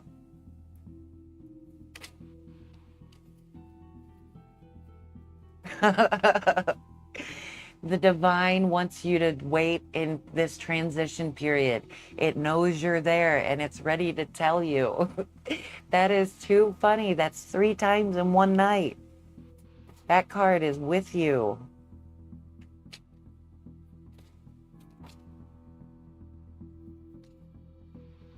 So the first card, Kathleen, we're looking for is your energy in the present moment. 9 of Wands. Mark's energy in the present moment is the next card. 8 of Wands. The mixing of the energies. The Lovers. Reverse. The Meditation.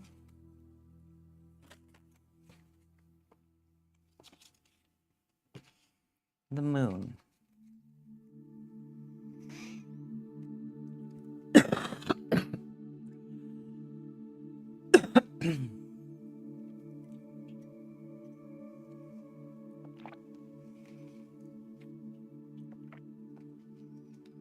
Okay, 9 of Wands.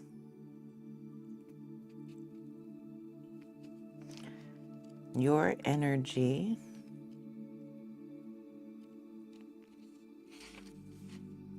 last stand, persistence, grit, resilience, perseverance, close to success, fatigue. The 9 of Wands represents boundaries, resilience, and courage. The asker may be feeling worn down by life's tribulations or as though they cannot catch a break. The 9 of Wands reminds us to courageously stand firm in who we are, protect our boundaries and what we have built. It is time to stay true to oneself and practice the word no. And then for Mark, he's the 8 of Wands reversed. Waiting, slowness, chaos, delays, losing momentum, hastiness, being unprepared. The 8 of Wands reversed often indicates that there is a flurry of activity and responsibilities in the asker's life. They feel they are being pulled in a million directions by work and home life. This card is a reminder to step back and breathe. So it sounds like Mark is in a hectic place, according to this card. The mixing of your energy is the Lovers reversed.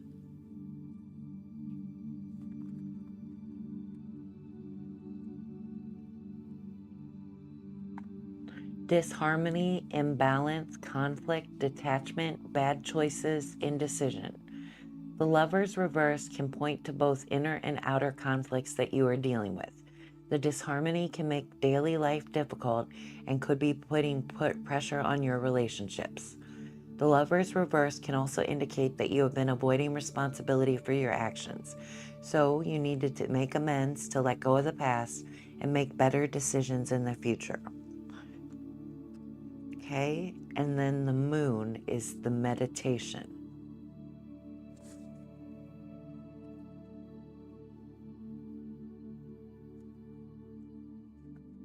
Emotional clarity, navigating uncertainty with intuition, achieving goals through self-belief. The Moon signifies a period of endings and new beginnings. However, he never takes accountability. Yeah, that's a hard person to be in a relationship with, because everything is never their fault. There's nothing they can do to change because it's not on them to change. And that's a really unhealthy way of participating in life. And choosing to be in a relationship with somebody like that is a heavy choice to make, because you're basically taking responsibility for another human being that doesn't want to take care of themselves or, hold themselves accountable. I think I need some time for my mental health. Yeah, I I think the Moon card indicates that, like giving yourself emotional clarity, enough time to process how you feel and how you see things truly, not just force and pressured in the moment, but how things are when you calm down and breathe.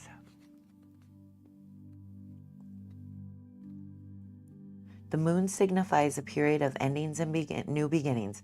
However, unlike the traditional Moon card, it's imbued with a sense of hope and inspiration. The presence of water reflects the emotional landscape you're navigating. The mountains that stand beside the water suggest you have the emotional strength to overcome them. The Moon in this deck signifies a time of introspection and emotional processing. See? And going within, but with a powerful undercurrent of hope and optimism. By trusting your intuition and inner wisdom, you can navigate uncertainty and achieve your goals. I think that's a wonderful thing to walk away with.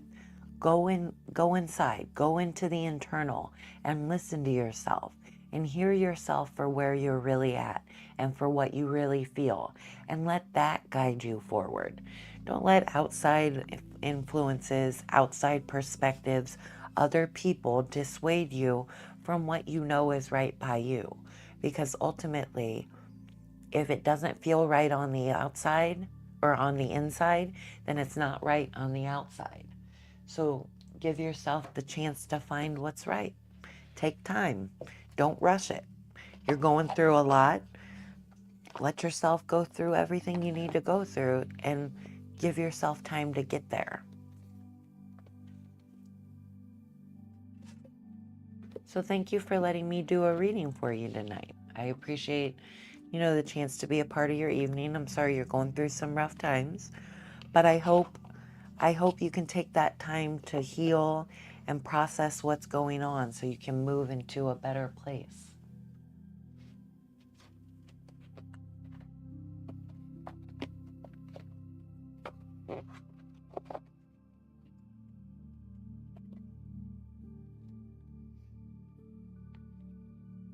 So yeah, thank you.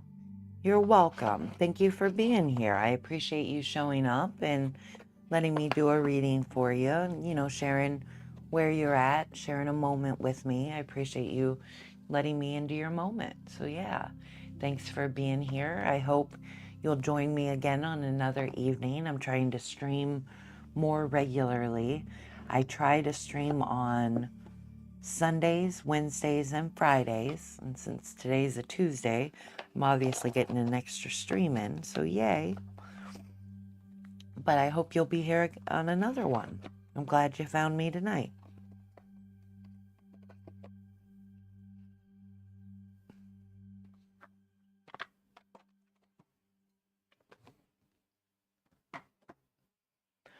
Okay, so that is, you certainly will. Awesome. I appreciate that. Thank you so much. I hope you can find some measure of peace and comfort in light of everything that's going on. For me, there was a period of life where a lot of things were outside of my control, and it helped me when I realized that I could only do so much and that what I could do was important. Empowering myself to take action when it was needed, to rest and wait for the right moment to act was important. So I hope you can give yourself these things to maybe help the process moving forward go a little bit gentler for you. So yeah, I'm gonna wrap up and sign off now. I'm gonna stand up and go shut the stream down. But thank you for being here tonight, everybody. Appreciate having you. And I feel that I will hopefully be back soon, maybe even tomorrow, since tomorrow's Wednesday. So we will see. Thanks for being here. I'm glad to have shared this new deck with you, and I hope to see you all later. Until then, much love.